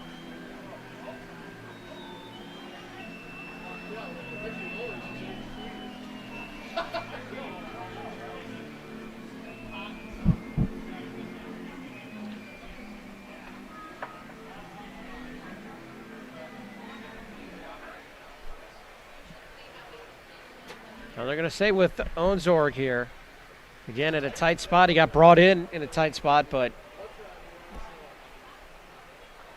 with Cody Cashmark up, they're about to bat around in this inning.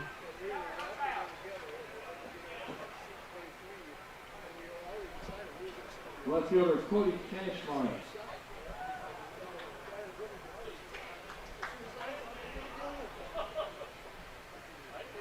Cody swings through that pitch. And Onzorg gets ahead in the count, 0-1. So Dundas able to knock out starter Drake Kilber. But Onzorg comes in and they just continue to rake. 2 swings from Cashmark. Remember Cashmark, that great catch in left field. Killed Chaska's rally. And the 5th inning, and here he is. Chance to really break this thing open. 0-2 count, stays alive. Cashmark 2 for 3 in this contest from the plate as well. Single, a double, a run scored. A great catch in left field.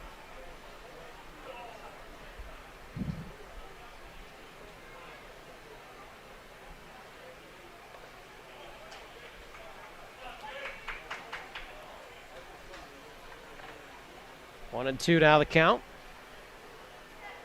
Nick Zabel, who led off this inning with a single, is on deck.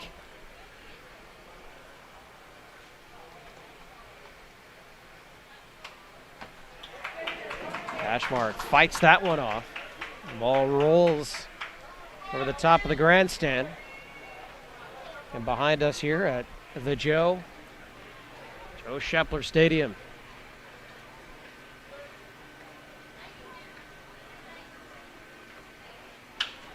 That one hit to the left side, and it bleeds its way through. They're going to send the runner from second. He'll score easily. 2 more runs in.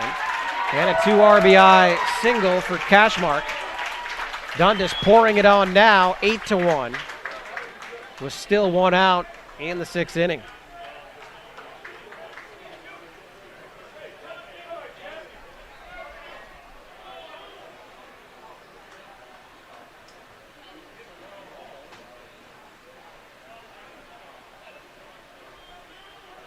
Ludwig and Sathram scoring to give Dundas the 8-1 lead, and we're back to Nick Zabel, who again led off the inning.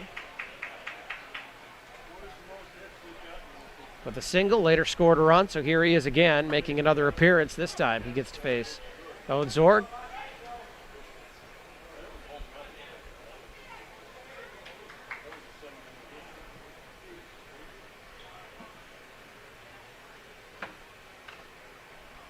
Quickly, Onzorg gets ahead on the count, 0-2.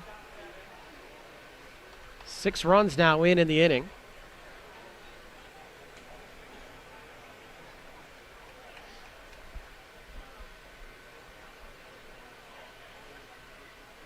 Onzorg yet to get an out since coming in relief of Kilber, and he throws it in a low pitch to the plate, 1-2 now the count.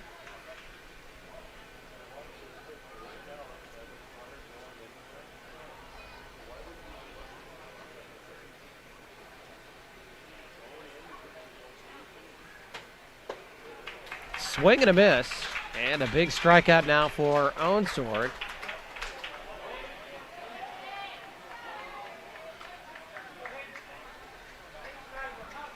Now that'll bring up Hayden Leno. And Hayden's had an eventful day. 2 hits, 2 RBIs.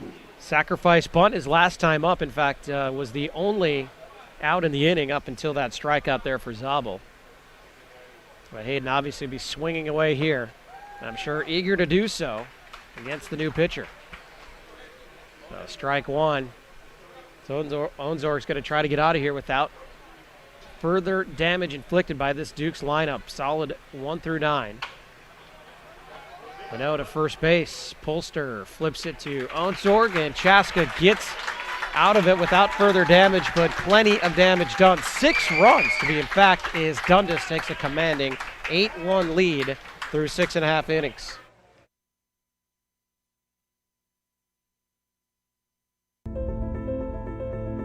What's special about high school sports? The passion, the excitement,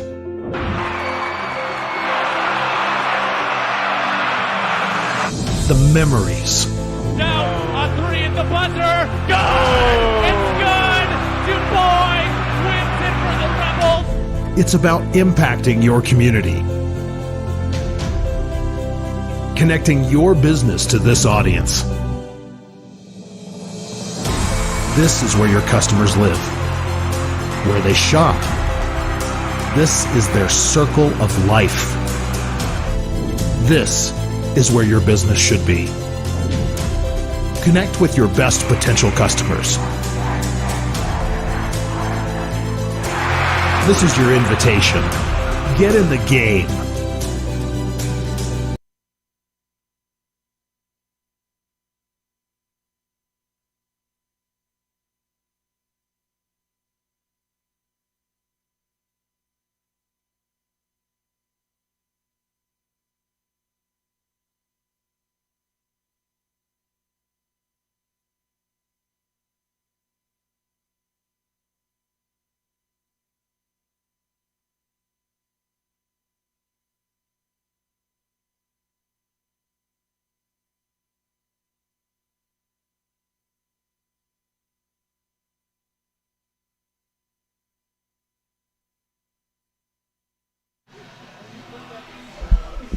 Back to live action at the Joe Schlepper Stadium in Shakopee Class B State Tournament bracket. This is round 1.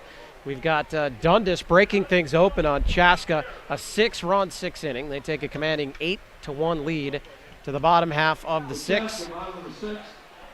And Derek Albers back on the mound.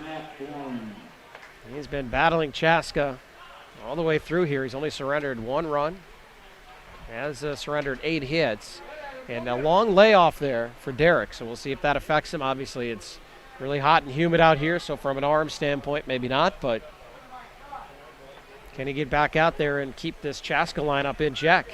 That is the question. Dundas able to bat around last inning, knock Drake Kilber from the game. Final time on Kilber, 5 1/3, 9 hits, 3 runs. Pete Onsorg came in, and Dundas continued to rake.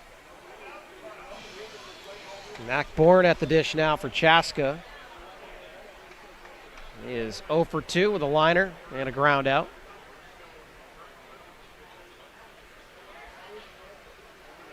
Two on the count on Bourne.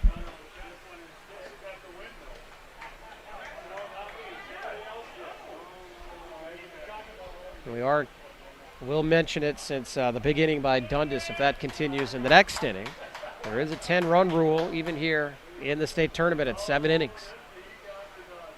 So Chaska clearly would like to avoid that and see if they can battle back a little bit here. We've had some chances in this one as well.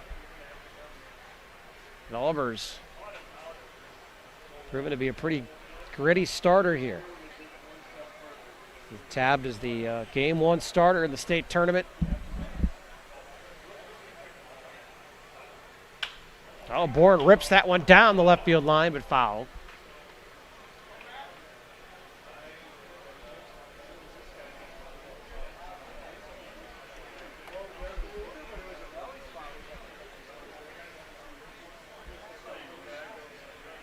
So full count here, nobody out, bottom of the 6th inning. Chaska trying to punch back for a 6-run Dundas inning in the top half.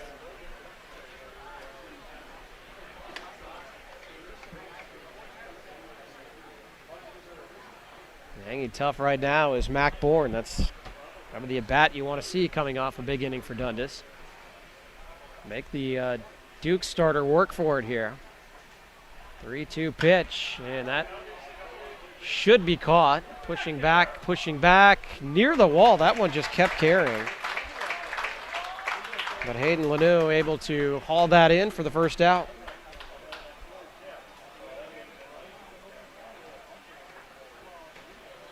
That'll bring up JT Kanakis, who is 2 for 2 today. JT, 2 singles. I mentioned back in the second inning when Chaska had that lead. They could have added another one there, but JT was stranded at third base. A veteran player that can handle the bat. He swings through that pitch from Albers.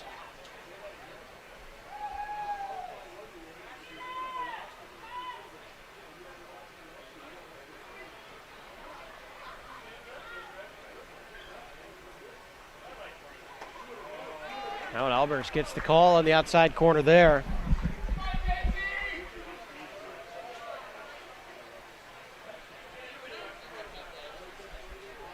Oh, 2 count now on the former Golden Gopher.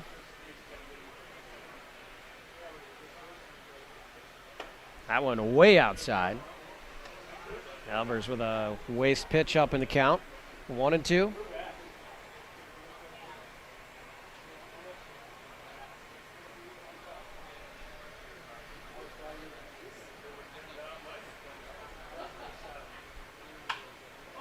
Oh, Kanakis pops this one high out to second base. Easily handling that one is Drew Sathram. And it's 2 quick outs here for Chaska in the bottom half of the 6th. Center fielder Mike Edlison. Mike Edlison stepping in. Sack bunt and a line drive for Mike. Played a good center field out there today for Chaska as well. I'd love to get in on the hits and maybe start a rally here for the Cubs. It's underneath that one. Not an easy play over at third base, and giving away to the shortstop, Todd Matheson, who comes in to make the catch. A 1-2-3 inning for Albers, just what Dundas ordered after putting up 6 in the top half of the inning. We head to the 7th. It's 8-1. Dundas in control.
Top 7 now, 8-1 Dundas for the 6th spot last inning. They go back to work here.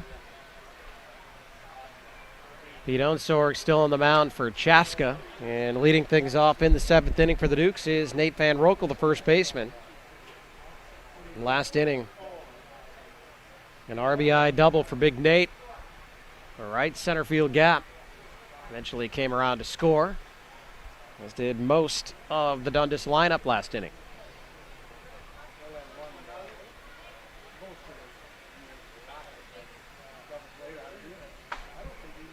Again, Nate, a New Ulm native, playing for Dundas.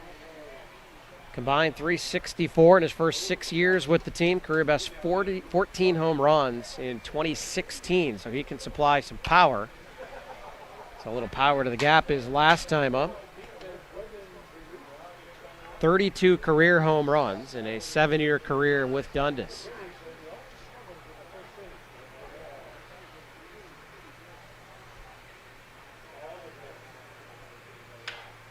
And he fists this one into center field for another hit.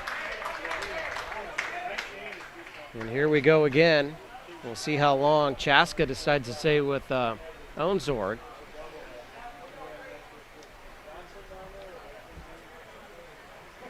Mentioned they had Andy Dewalter warming up out there at one time. Nobody in the bullpen right now for Chaska. Not that I can see anyway. As Tyler Jones comes up. Tyler's 3 hits and a walk. Come tournament time, turn to Tyler. 2015 state tournament MVP. Having a really nice opening round game here. Double and a run scored last inning, and I think that one's going to make its way through. Well, maybe not. Nice play there by Goodman, but the throw just up the line a little bit. It'll give Jones a hit there, you'd think. There's Goodman again. He's had some struggles with 2 errors out there, but has also made some nice diving stops. And that'll be Jones's 4th hit of the game. 4 for 4 with a walk. And it's first and second with nobody out, and here we go again. As John Bishop comes up, he had an RBI single last inning. He's got 2 hits in the game as well.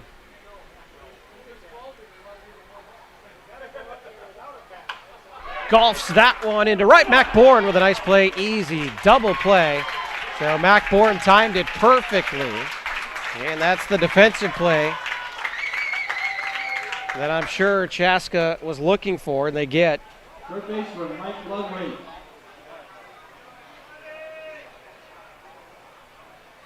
Van Rokel has been caught out there a couple times at second base.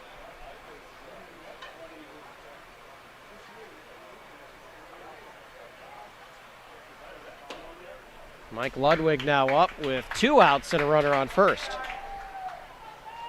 Ludwig singled and scored last inning.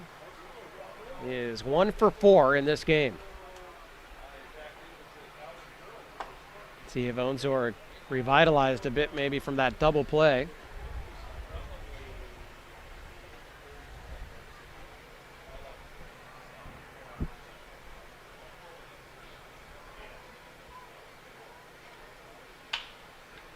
Down the line.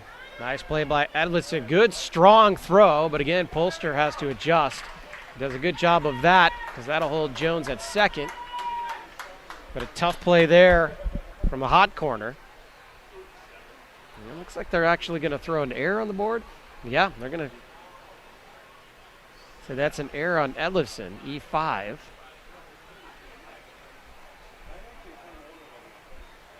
So runners on first and second.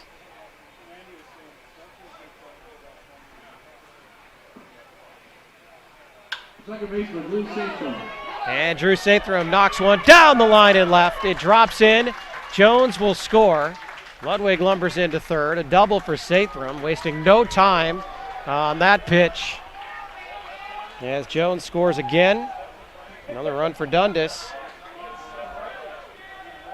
And looking down at the scorecard, filling that in, I heard the knock of the bat and saw it drop into left. And that'll do it for Onzord, I assume. Todd Matheson will come to the plate and probably face another pitcher.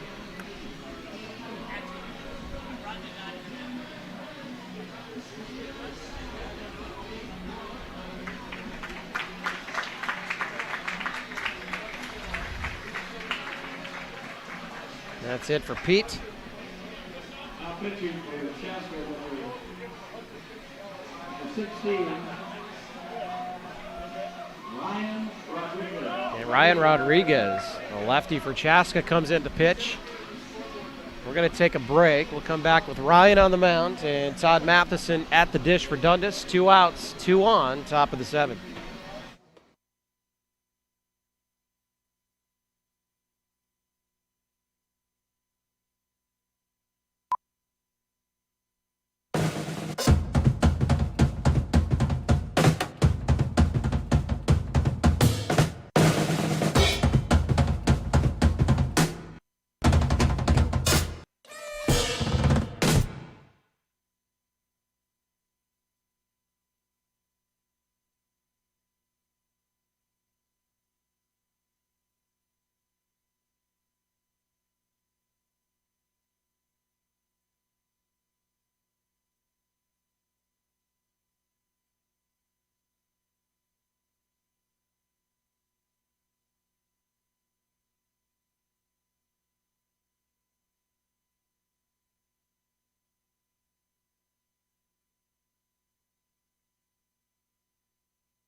The lefty Ryan Rodriguez on to pitch for Chaska. And the first pitch swinging. It's going to be a fly out to left. So Chaska gets out of it, only giving up 1 run, 2 runners stranded. 9-1. Dundas leads it as we head to the bottom of the 7th.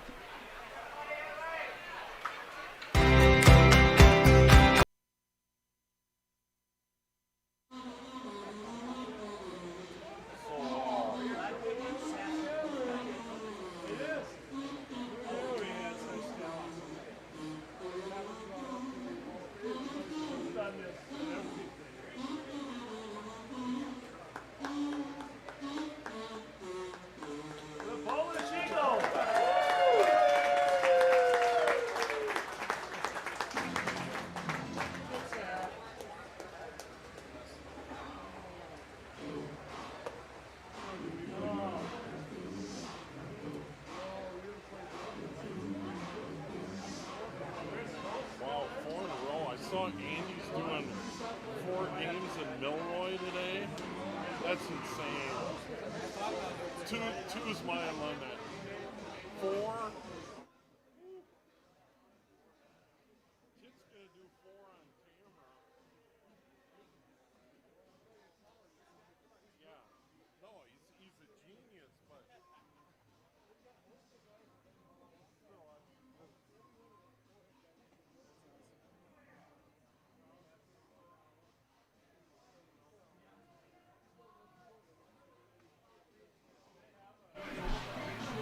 Live state tournament action. We're in the Class B bracket at Joe Shepler Stadium in Shakopee. I'm Eric Murphy. We've got Kit Callis on camera. Pleased to bring you state tournament action here. Dundas has broken things open against Chaska. We go in the bottom of the 7th inning. 9-1. The Dukes lead it. Going back to work, Derek Albers. He has given up 1 run in this game, and that came in the 1st inning. Chaska took an early lead. He's worked his way around 8 hits other than that, and his offense supplying him plenty of support. 7 runs the last 2 innings, 6 runs coming in the 6th inning for the Dukes. This is Cody Garvin, DH at the plate. He is 0 for 2. There goes Albers. He just stayed out there the entire game on that corner. He wasn't getting the call like he wanted to early on in the contest. He just kept at it, hitting his spots. 2-1 count. Oh, and that time Garvin was ready for him. Off the end of the bat into center field. And a leadoff single for the Cubs. Do they have some life here? For a late game rally, Chris Goodman now stepping in. Goodman, the leading hitter in the regular season. We're going to have a talk at the mound. They might make a pitching change here.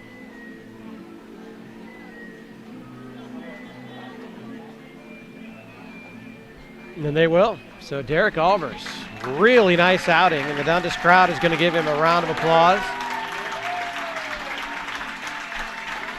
6 innings, a run, and 9 hits.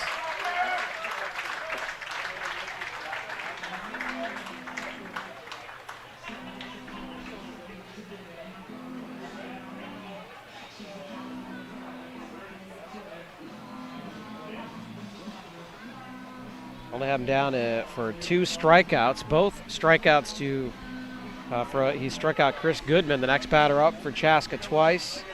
So a good afternoon of work here for the Dundas starting pitcher. For the Dundas Dukes, number 5, Todd Matheson. And Todd Matheson will come in to pitch now. We'll try to keep track of all the changes here,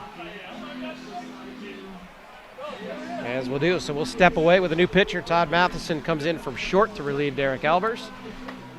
And we'll try to get all the updates when we come back here. 7th inning action in the state Class B tournament.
So in the pitch is Todd Matheson. He moves in from shortstop.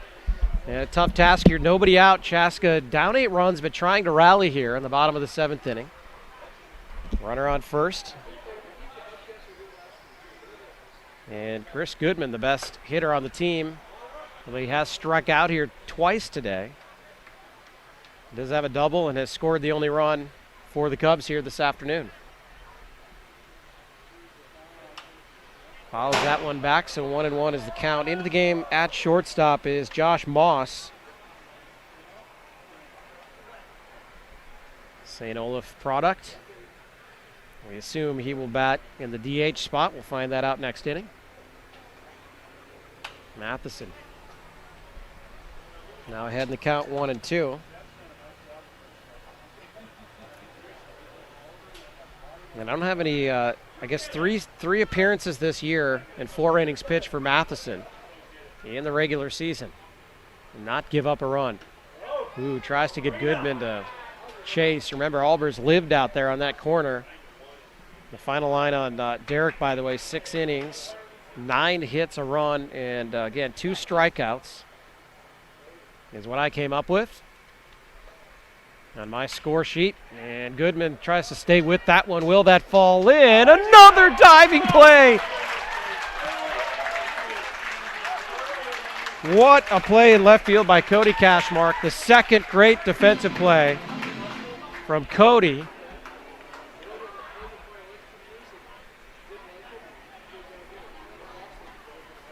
Have a game, Cody Cashmark. Goodman tried to drop that one in, but he's completely robbed by Cashmark. And now we have 1 out with 1 on. And Justin Johnson, the catcher, steps to the plate. He gets hit, so he will take first base.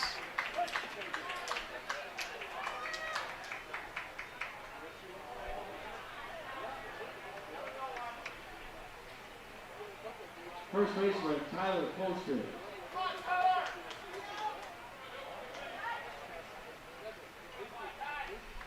Tyler Polster, the first baseman, will step in now for Chaska.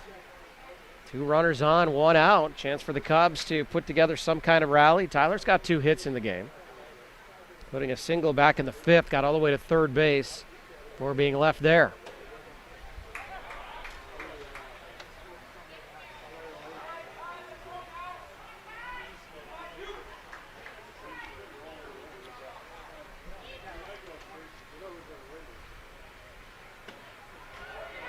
Inside corner, strike called.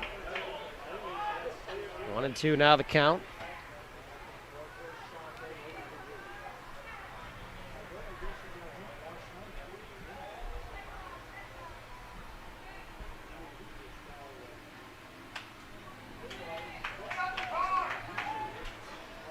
Tyler able to spoil that one to the parking lot. Still 1-2.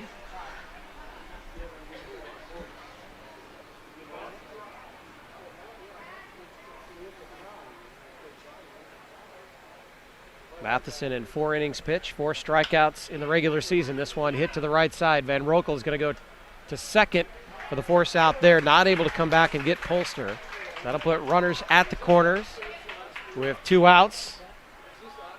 Nice play under control there by Van Rokel.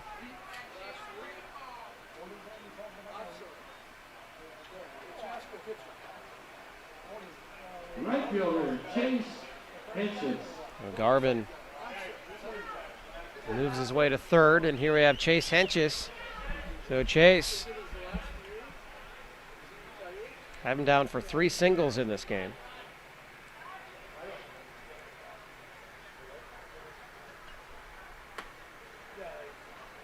A good spot here. They could use a 4th hit from Henches.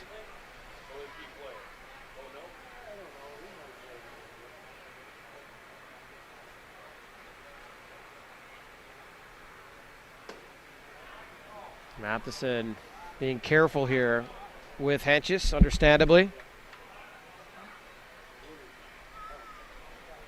2-0 the count. Runners at the corners, 2 outs. We're the bottom of the 7th inning. Chaska trying to rally. Chase swinging for the fences there. 2-1 the count now.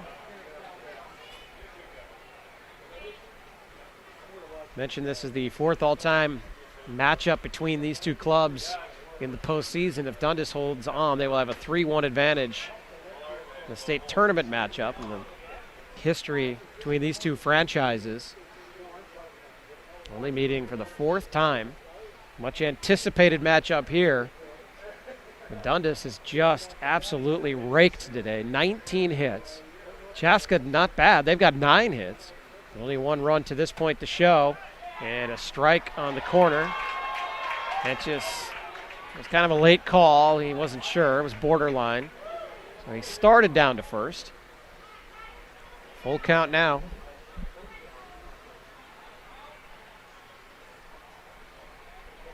The Shakopee native, Chaska Cubs number 4 hitter. Inside pitch. Fights that one off.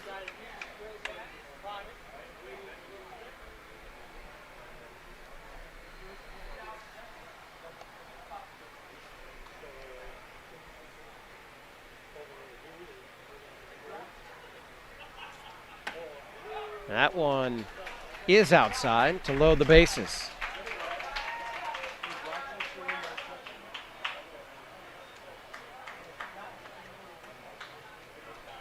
Brings up Steve Edlibson. 0 for 3, 2 flyouts and a ground out for the veteran. Third baseman, Steve Edlibson.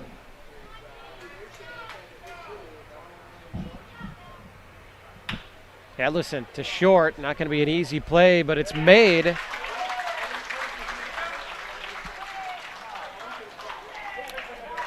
And Dundas gets out of the inning. The Cubs leave the bases loaded. 9-1 our score after 7.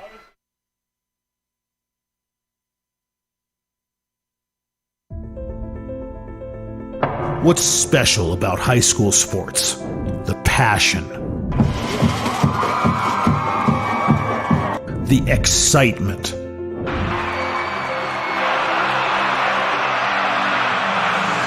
the memories. Down on 3 at the buzzer. Good! It's good! DuBois wins it for the Rebels. It's about impacting your community, connecting your business to this audience. This is where your customers live, where they shop. This is their circle of life. This is where your business should be. Connect with your best potential customers. This is your invitation. Get in the game.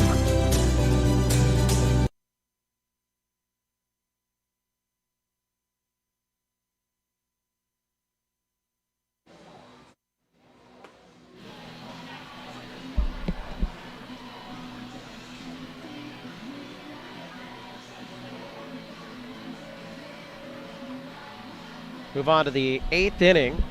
The first round matchup, Class B state tournament bracket, Chaska and Dundas. Chaska led 1-0 after 1. Stayed that way till the 4th.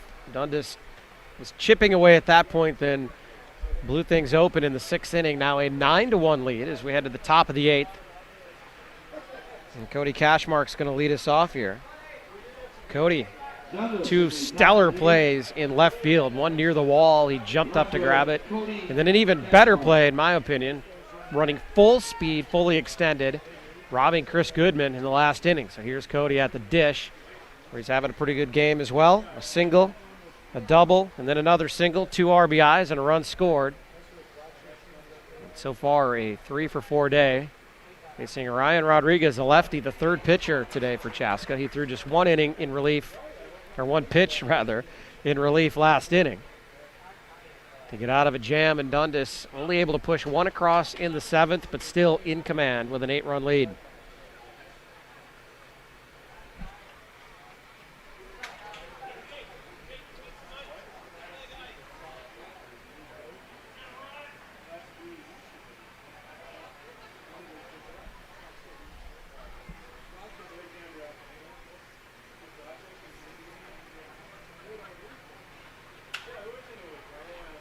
High fly to right. Hinchis will be there to grab that one for the Cubs.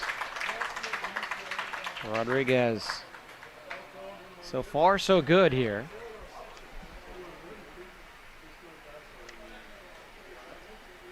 Designated hitter Nick Zabel. Drake Kilber, the starter, went 5 1/3. Hung in there as long as he could. Pete Onsor got knocked around pretty good in that lengthy 6th inning. Dundas pushed 6 runs across.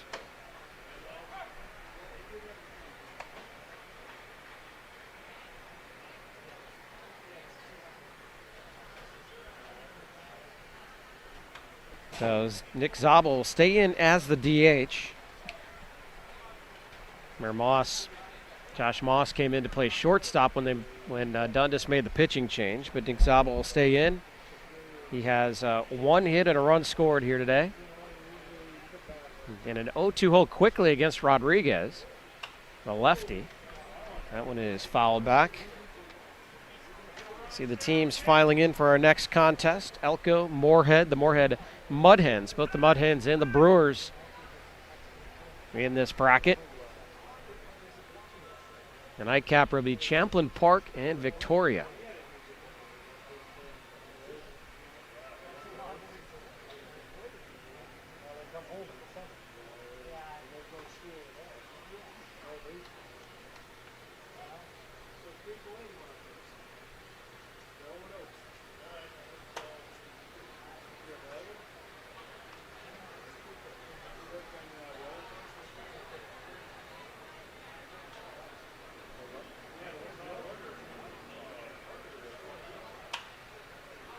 That one skied near the plate. Johnson's got a beat on it, catches it in foul territory.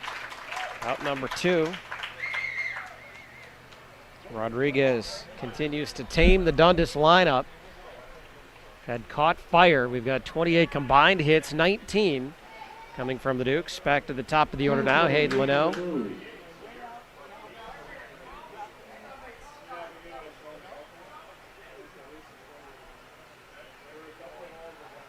Linnell with 2 hits, 2 RBIs, sacrifice bunt mixed in there as well.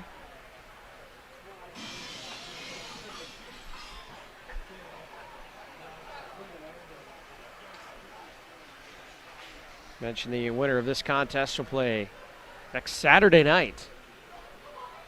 It's the winner of the Moorhead Brewers and the Prior Lake Jays. One team has moved on in the Class B bracket. That was our earlier game. Northfield, a 9-5 victory over East Grand Forks, the Mass. Their first year of existence, making the trip down. And they made the trip with just 9 players. Played a heck of a game against a veteran Northfield team, and Northfield gets the winner of Chan. St. Michael, that game was suspended last night, will be finished tomorrow. Chan in the lead, and that one 6-2. We got the Class C bracket playing as we speak down in Milroy and Springfield.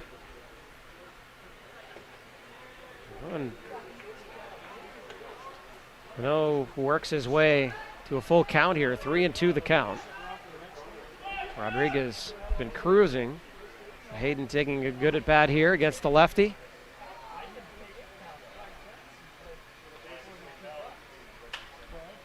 Stays alive.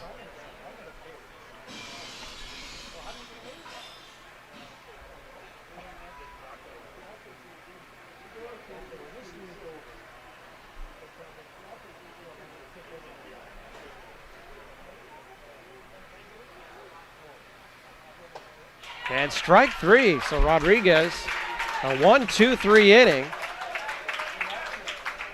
That's what Chaska needed if they want to try to get back into this thing. We head to the bottom of the 8th, still 9-1, Dukes in command.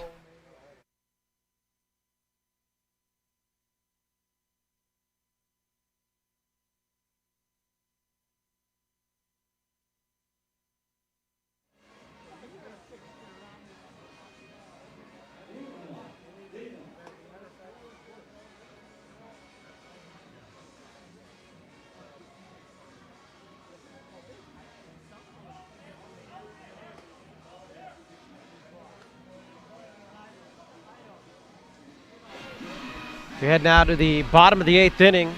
Chaska running out of outs if they're going to rally back here. It's a strong Dundas Dukes squad. Some other scores from out there. Midway loses to Lake Henry 3-1. That came down in Springfield. A really good game from what we could tell.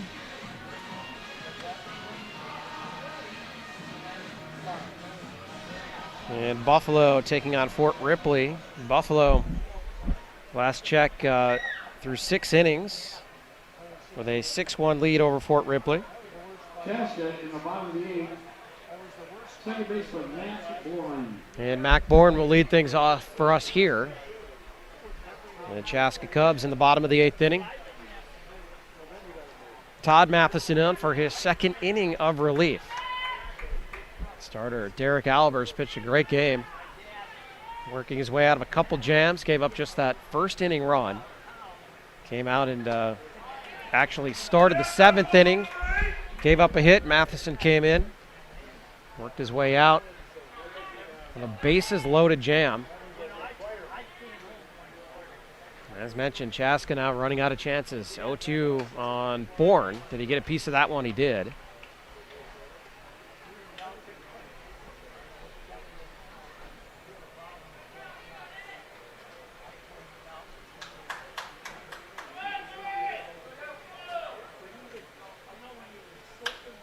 Oh, Bourne knocks that one into right. And an easy catch out there for John Bishop.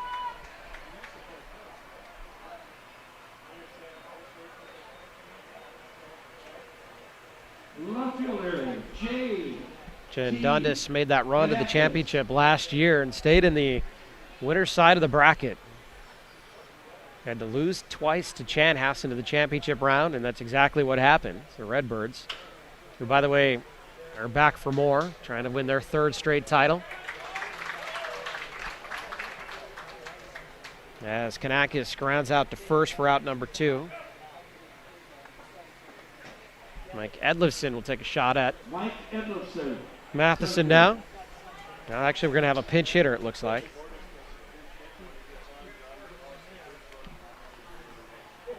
So Griff Wirtz, one of the youngsters on the squad, will take a swing here. He'll bat for Edlifson. Again, Griff familiar to any football fans in Minnesota. Big part of that 5A Chaska High School football championship last fall. Griff swinging right away, but right to second base. Throw to first. A 1-2-3 inning for Matheson. We head to the 9th, 9-1 Dundas.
Ryan Rodriguez will stay the game for Chaska as we head to the top of the 9th inning. You'll look for another clean 1-2-3 inning. Chaska's not had many of those here today.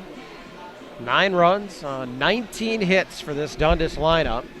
Drake Kilber, the postseason ace for Chaska, did his best early on in this contest. He worked in and out of jams. Had a 1-0 lead in the 4th. Dundas finally pushed 2 across. Drake held in there as long as he possibly could, but Dundas just broke through, opened the floodgates with a 6-run 6th inning. And here they are in the 9th.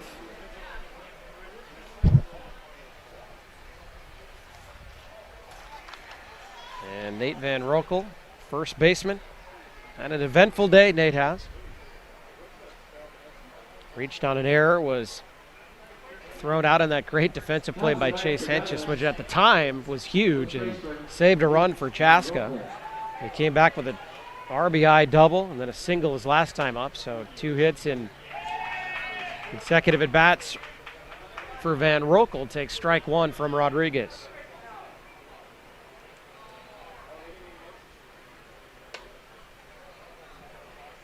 One and one now the count.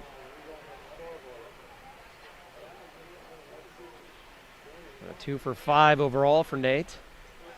Mentioned some of the power he can bring to the plate.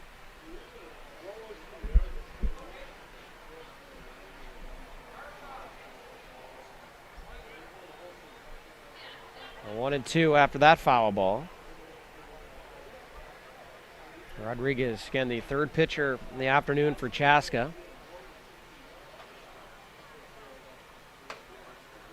And effective here the last 2 frames.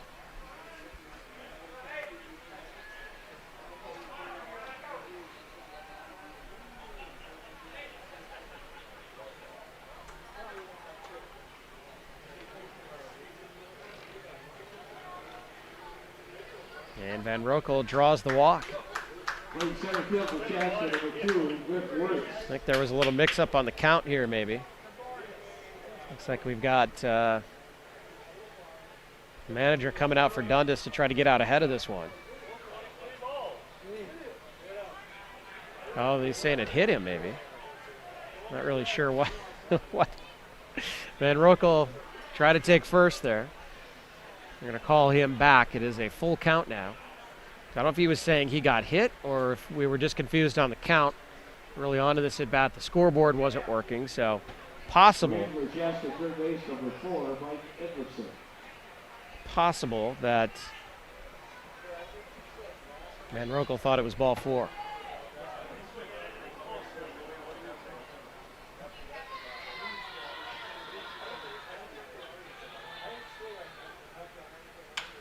Yeah, Van Rokel says, I'll take care of this one myself. Singles back up the middle. Third straight hit for Van Rokel.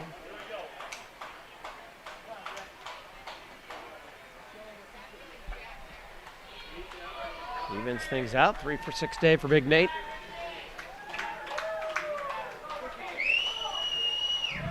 Well, we got another change here.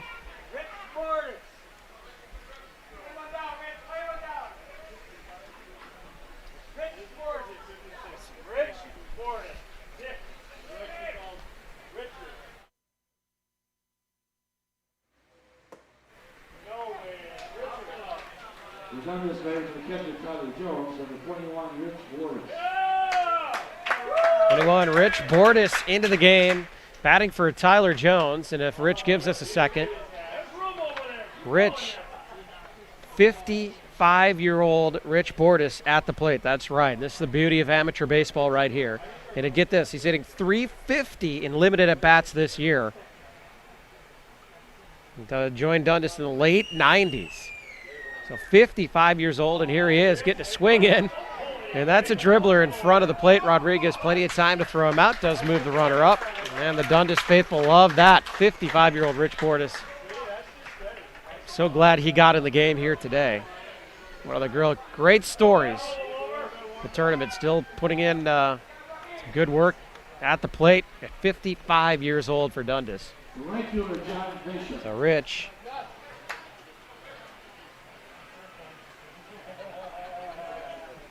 Go down as a ground out.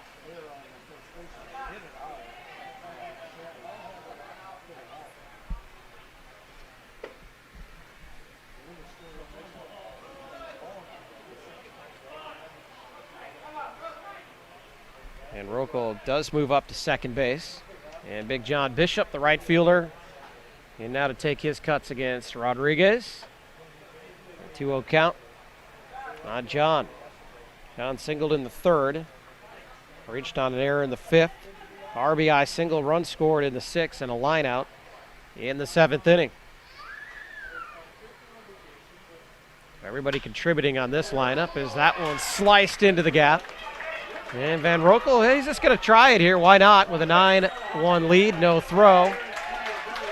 And Bishop with the RBI single. Now 10-1 Dundas.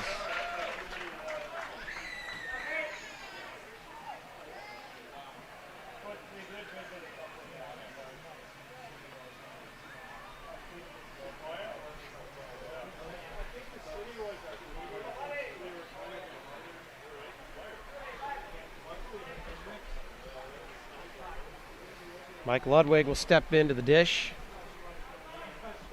21 hits now on the day, make that 22 for Ludwig. Ludwig single. And his second hit, so he's contributed 2 of the now 22 hits for Dundas. Drew Sathram will come to the plate. Drew, double his last time up at a 2 RBI single in the 6th. So he is 2 for 5. Johnson wants to talk things over with Rodriguez. 1 out, runners at first and second. 1 run in.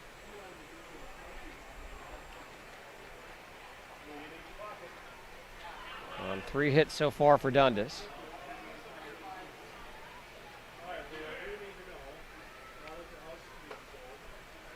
And Rodriguez drops that one in for a strike.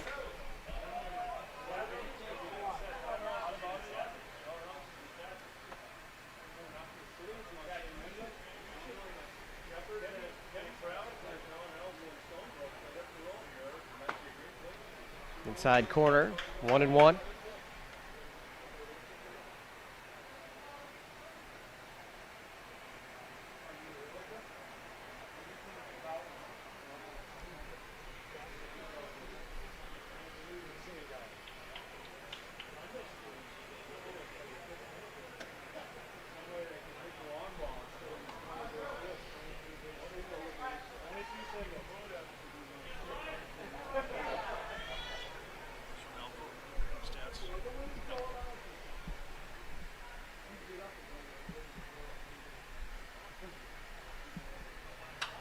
Swung on and spoiled back.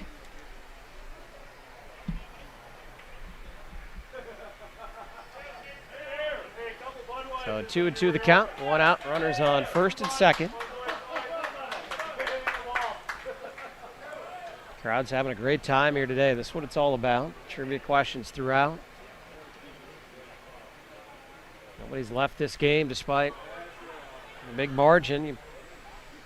Part of that limit at 250 that can get in the gate, you're going to get your money's worth. It's expected to be the most well-attended game in this opening session here today. They were sold out quickly. 2 teams that are well fouled by their faithful. That one is driven to center field, and it'll be out number 2. Bishop acted like he might tag up and then said, just kidding, and went back to second. So 2 down, 2 still on.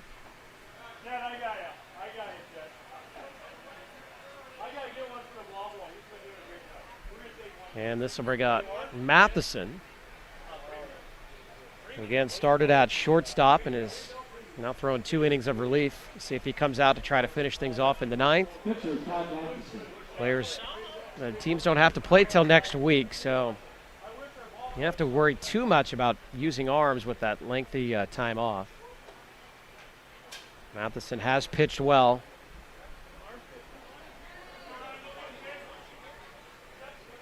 I think Albers will get the ball again in round 2. Start it next week for Dundas.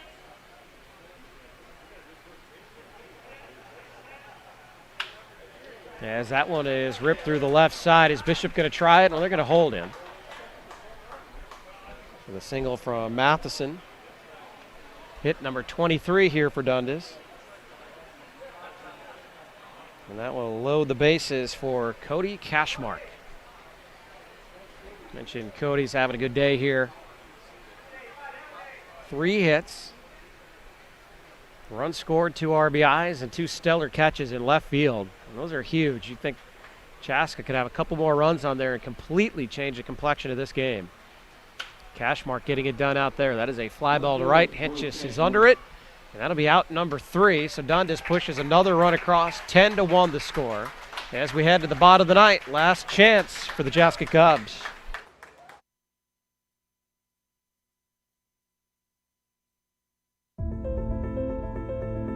What's special about high school sports? The passion, the excitement,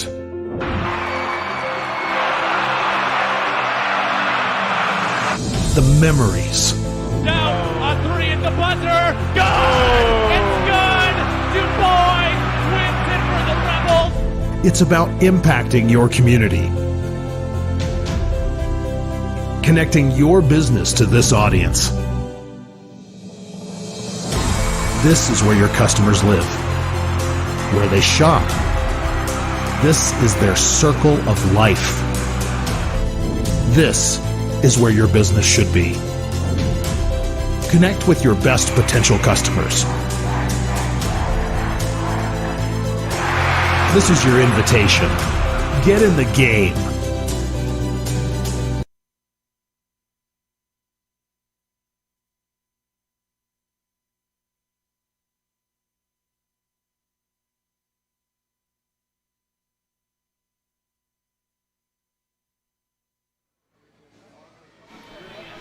Last chance to rally for the Chaska Cubs. And it'd have to be a tremendous rally at that, down 10-1. And Dundas, that big sixth inning, and they've tacked on a couple more. 23 hits, and we just heard they said 20 singles. 20 singles here today for the Dukes. They have singled the Cubs nearly to death, and we'll see as Todd Matheson on for another inning, takes into his third inning of relief.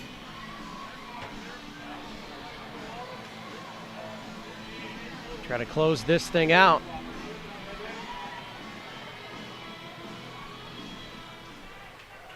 On my stat sheet, Matheson has not given up a hit.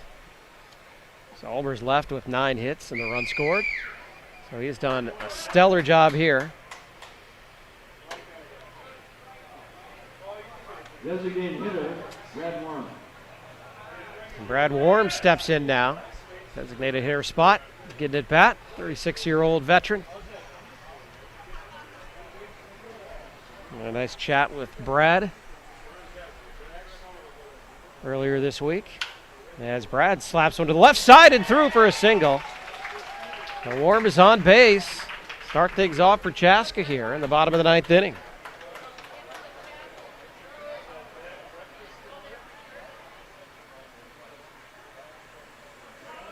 Brings us back to the top of the order.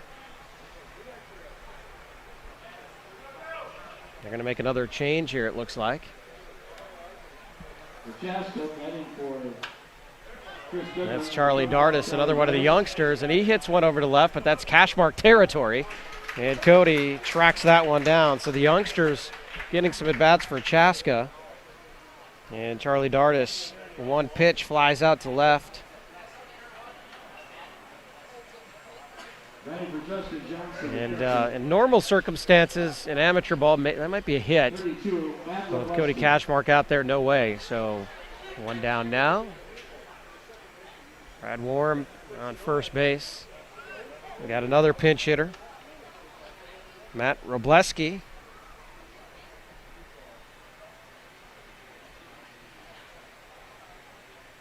Hits for the catcher, Justin Johnson. And the left-handed swinging Robleski swings through that one, 0-2 the count.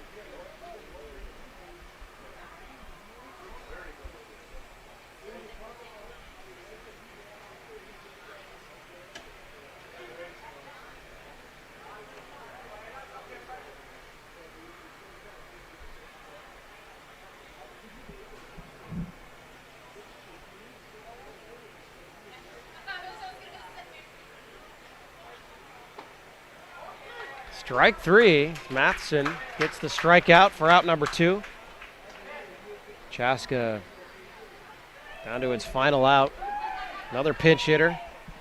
This time Andy Dewalter will hit for Tyler Poster.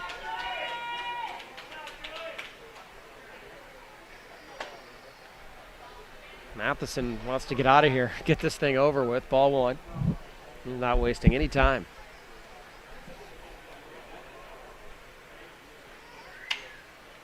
To the right side, won't be an easy play, but Van Rokel makes it look easy. The flip to Matheson, And Dundas moves on to round 2. The resounding 10-1 victory over the Chaska Cubs.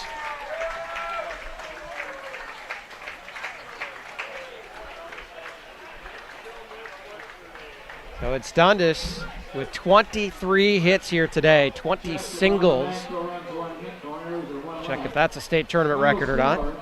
So 23 hits, 10 runs, 6 coming in that 6th inning to break it open, and they move on to round 2. And again, they will face the winner of the Moorhead Brewers Prior Lake Jays, who will play tomorrow. So coming up next here is Elko and the Moorhead Mudcats, and our nightcapper will be Champlain Park and Victoria. Catch all the action right here on PrepSpotlight.tv. We thank you so much for joining us as we're pleased to bring you this special broadcast of the State Minnesota Amateur Tournament Class B bracket, continuing here through the evening at Joe Schlepper Field in Shakopee. For now, signing off, I am Eric Murphy. Have a good rest of your night, everybody.